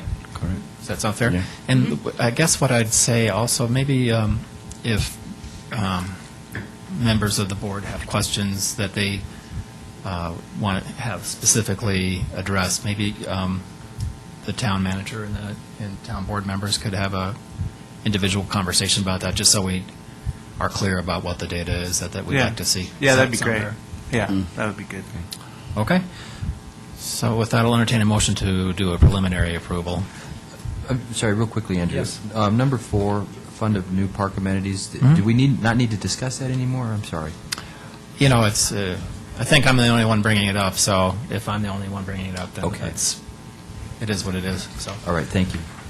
So my pitch on that is that I'd love to see, if we're going down the path of having just capital construction, put all that in the capital construction, and move the CTF funds into operations, which the board could decide to put into the landscape area number 1. I forget what that Right, is. So you could put $100,000 into that, or $120,000, whatever CTF does, and you'd actually decrease the rates that people would be paying. So just a discussion to have, so. Trustees Gomez, yes? Yeah, we needed a preliminary approval. Okay, I thought we didn't. You Okay. don't need to read the ordinance, just the approve, yeah. Just the move to approve Mhm. preliminary fiscal year 2012 budget ordinance and set the public hearing, and final fiscal year 2012 budget ordinance adoption for November 14th, 2011. Motion by trustees Gomez, is there a second? Trustee Gregorus, further discussion? All in favor? Unanimous, thank you very much. Anything else to come before the board tonight? Seeing none? You got something to say about this? Oh, if you like, sure. I sure would. Yeah. It's coming back around, but the public hearing's coming back around, but certainly if you'd like to make I comment. still want to say something. Sounds good. It amazes me, George Kuffner, how we can have a board member state that if he wished that Joe Sorelli was here, it would change the vote. This vote was a 3-3 deadlock. Mhm. That's because we have a mayor that votes as a trustee. Yep. We wouldn't have had that problem if we didn't have a mayor system the way we have it. Now, to me, Wasn't my decision. well, it was in 1996 when we had another mayor from Rock Creek that wanted to raise her hand all the time. So I'll tell you the truth. I've been here, and when a vote is dead, it's dead in the water. You see a dead horse, you don't kick him and he gets up and runs. A dog that's dead don't get up and bite again. And you people are bringing this back when it was defeated. It was, period. It was 3-3. Now, we've had this happen before with a councilwoman that had a vote 3-3 and turned around the following 2 weeks later and got her vote here because the person wasn't here at the time. Now, this should be dead right now. We're just sitting here arguing about something that is dead. It was a 3-3. Why do we have a meeting if we say one thing and the following meeting we come back and change it? Because we're talking about policy at the time, and this is a first reading. I'm talking about policy that it was dead because Mr. Sorelli wasn't here. It was a 3-3 vote. Why are you bringing it up again? Well, the good news is that hopefully the entire board will be here and everybody can vote. Well, I always say, in all honesty, when you have a vote, you shouldn't say, I wish Mr. Sorelli was here and we'd have the necessary votes, because that tells me, in my own mind, there was some discussion before this ever come down here. That last meeting and the vote. It was a 3-3 vote. It should be dead in the water. Okay. Not bring it back up and say we want another $100,000 for another position. I better be quiet, because I'm not in agreement with you people adding all kinds of positions when we don't have an income and we don't have the building going on that we had here 10 or 20 years ago. And we've handled it all right now. All of a sudden, we get new personnel here and we need assistant on assistant. That's wrong. Absolutely wrong. Okay. We'll just have to, at least for me, we'll personally have to agree to disagree. And I have to say, you have an incredible memory. Okay. What? You have an incredible memory. Yep. Very good. Steve Smith, 653 Eden Circle. I've been listening to this matter, and a couple of questions I have about this is I work with a lot of the people in this town, so I hope if this is a position that the town is seriously considering, that you look within. Because there are some people in this town that might want the promotion and might do the job for a hell of a lot less than $100,000. So that's one thing that I'd bring to this. The other thing is it seems to me that if you have a contract with a company, and we're contracting quality companies, that the Public Works Director should be able to handle managing that situation. And if we're hiring a company that we have to have this type of management over, an additional manager, then it seems to me that maybe we need to look at our RFPs a little bit closer in this town. It's just different. We would eliminate part of that contract. Yeah. So my thought is and I heard Deb say something that's very interesting, a few more worker bees for a lot less money might help get the job done. Because oftentimes what happens in management positions, as Mayor, you know this, is that you delegate to people that are good at certain positions within the job, rather than hiring another king. So it seems like you got two kings doing the same job when it seems that one king would be adequate with enough people that could do the job down below. So it's just something to think about as you go through the process. Mm-hmm. Yep, absolutely. So, there's just some. I'll just while you're coming up here. So I guess how I look at this is the town of Superior is a distinctly different entity compared to most municipalities, because what we do here really is run a whole bunch of contracts. We don't have a large staff. Obviously, we have made it an active decision not to have a whole bunch of people, and that we run most of our programs through contracts because we think that we obtain a lot of cost savings and benefit from that. And so we don't have a lot of worker bees because we've made an active decision not to do that, and really just to run the contract. So I guess that's where I'd see that there's a distinction between the town of Superior and, say, Boulder or Louisville or someplace else. Yeah, I think that's good. So Michelle Horton, 3341 West Torrey's Peak. I wanted to go back first of all to the 127 property. I was under the impression at the last meeting that this hadn't really been decided, and I know this is budget meetings and stuff like that. I, as a citizen would like to see that you would consider putting a property up for sale before you do something like putting a modular building in, because I don't see that as a very sellable property at all. Yeah. You know, with a family that does business, there's no way that a retail space can go up there. There isn't the space, there isn't the access, you know, all sorts of problems with that. So, you know, if it's something that the town staff really feels is prudent, I think that they would agree upon saying, well, if we can sell it, then we can do X.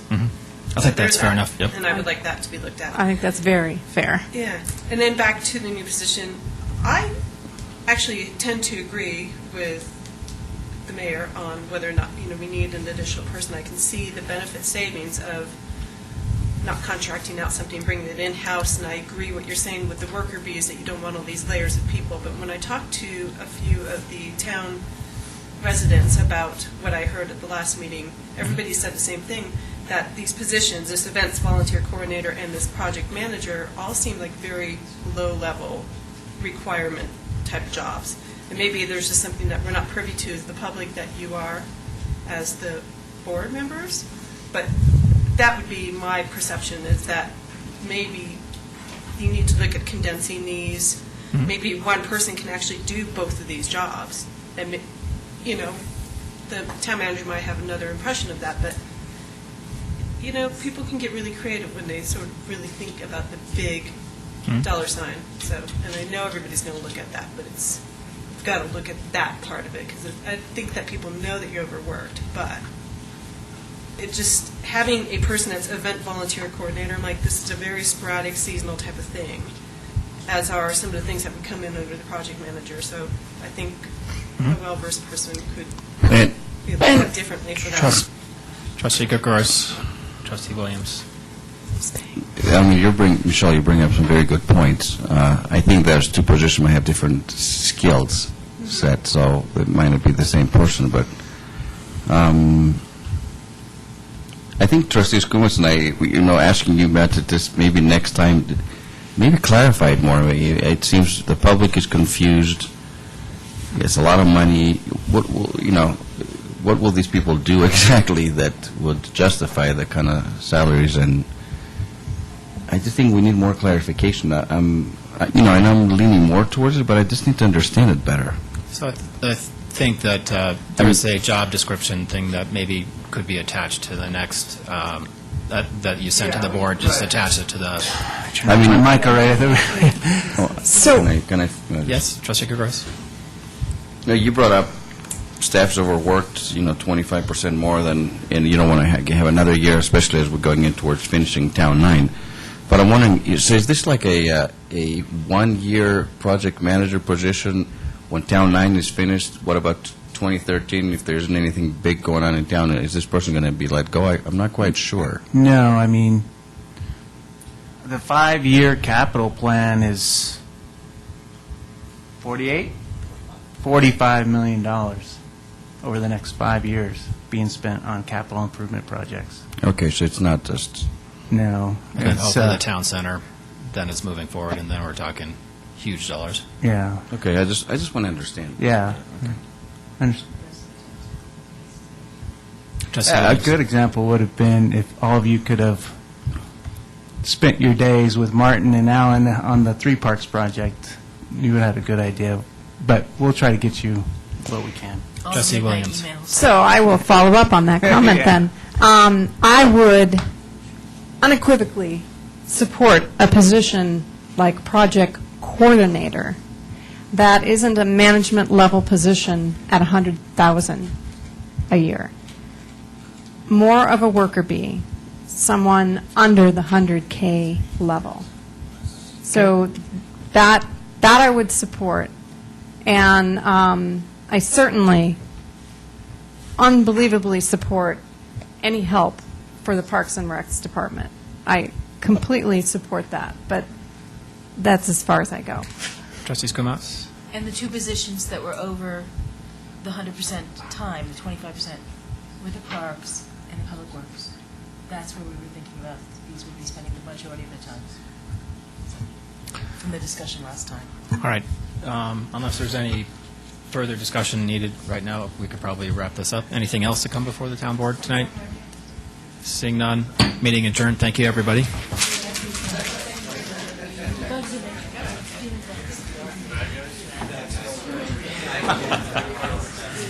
yes.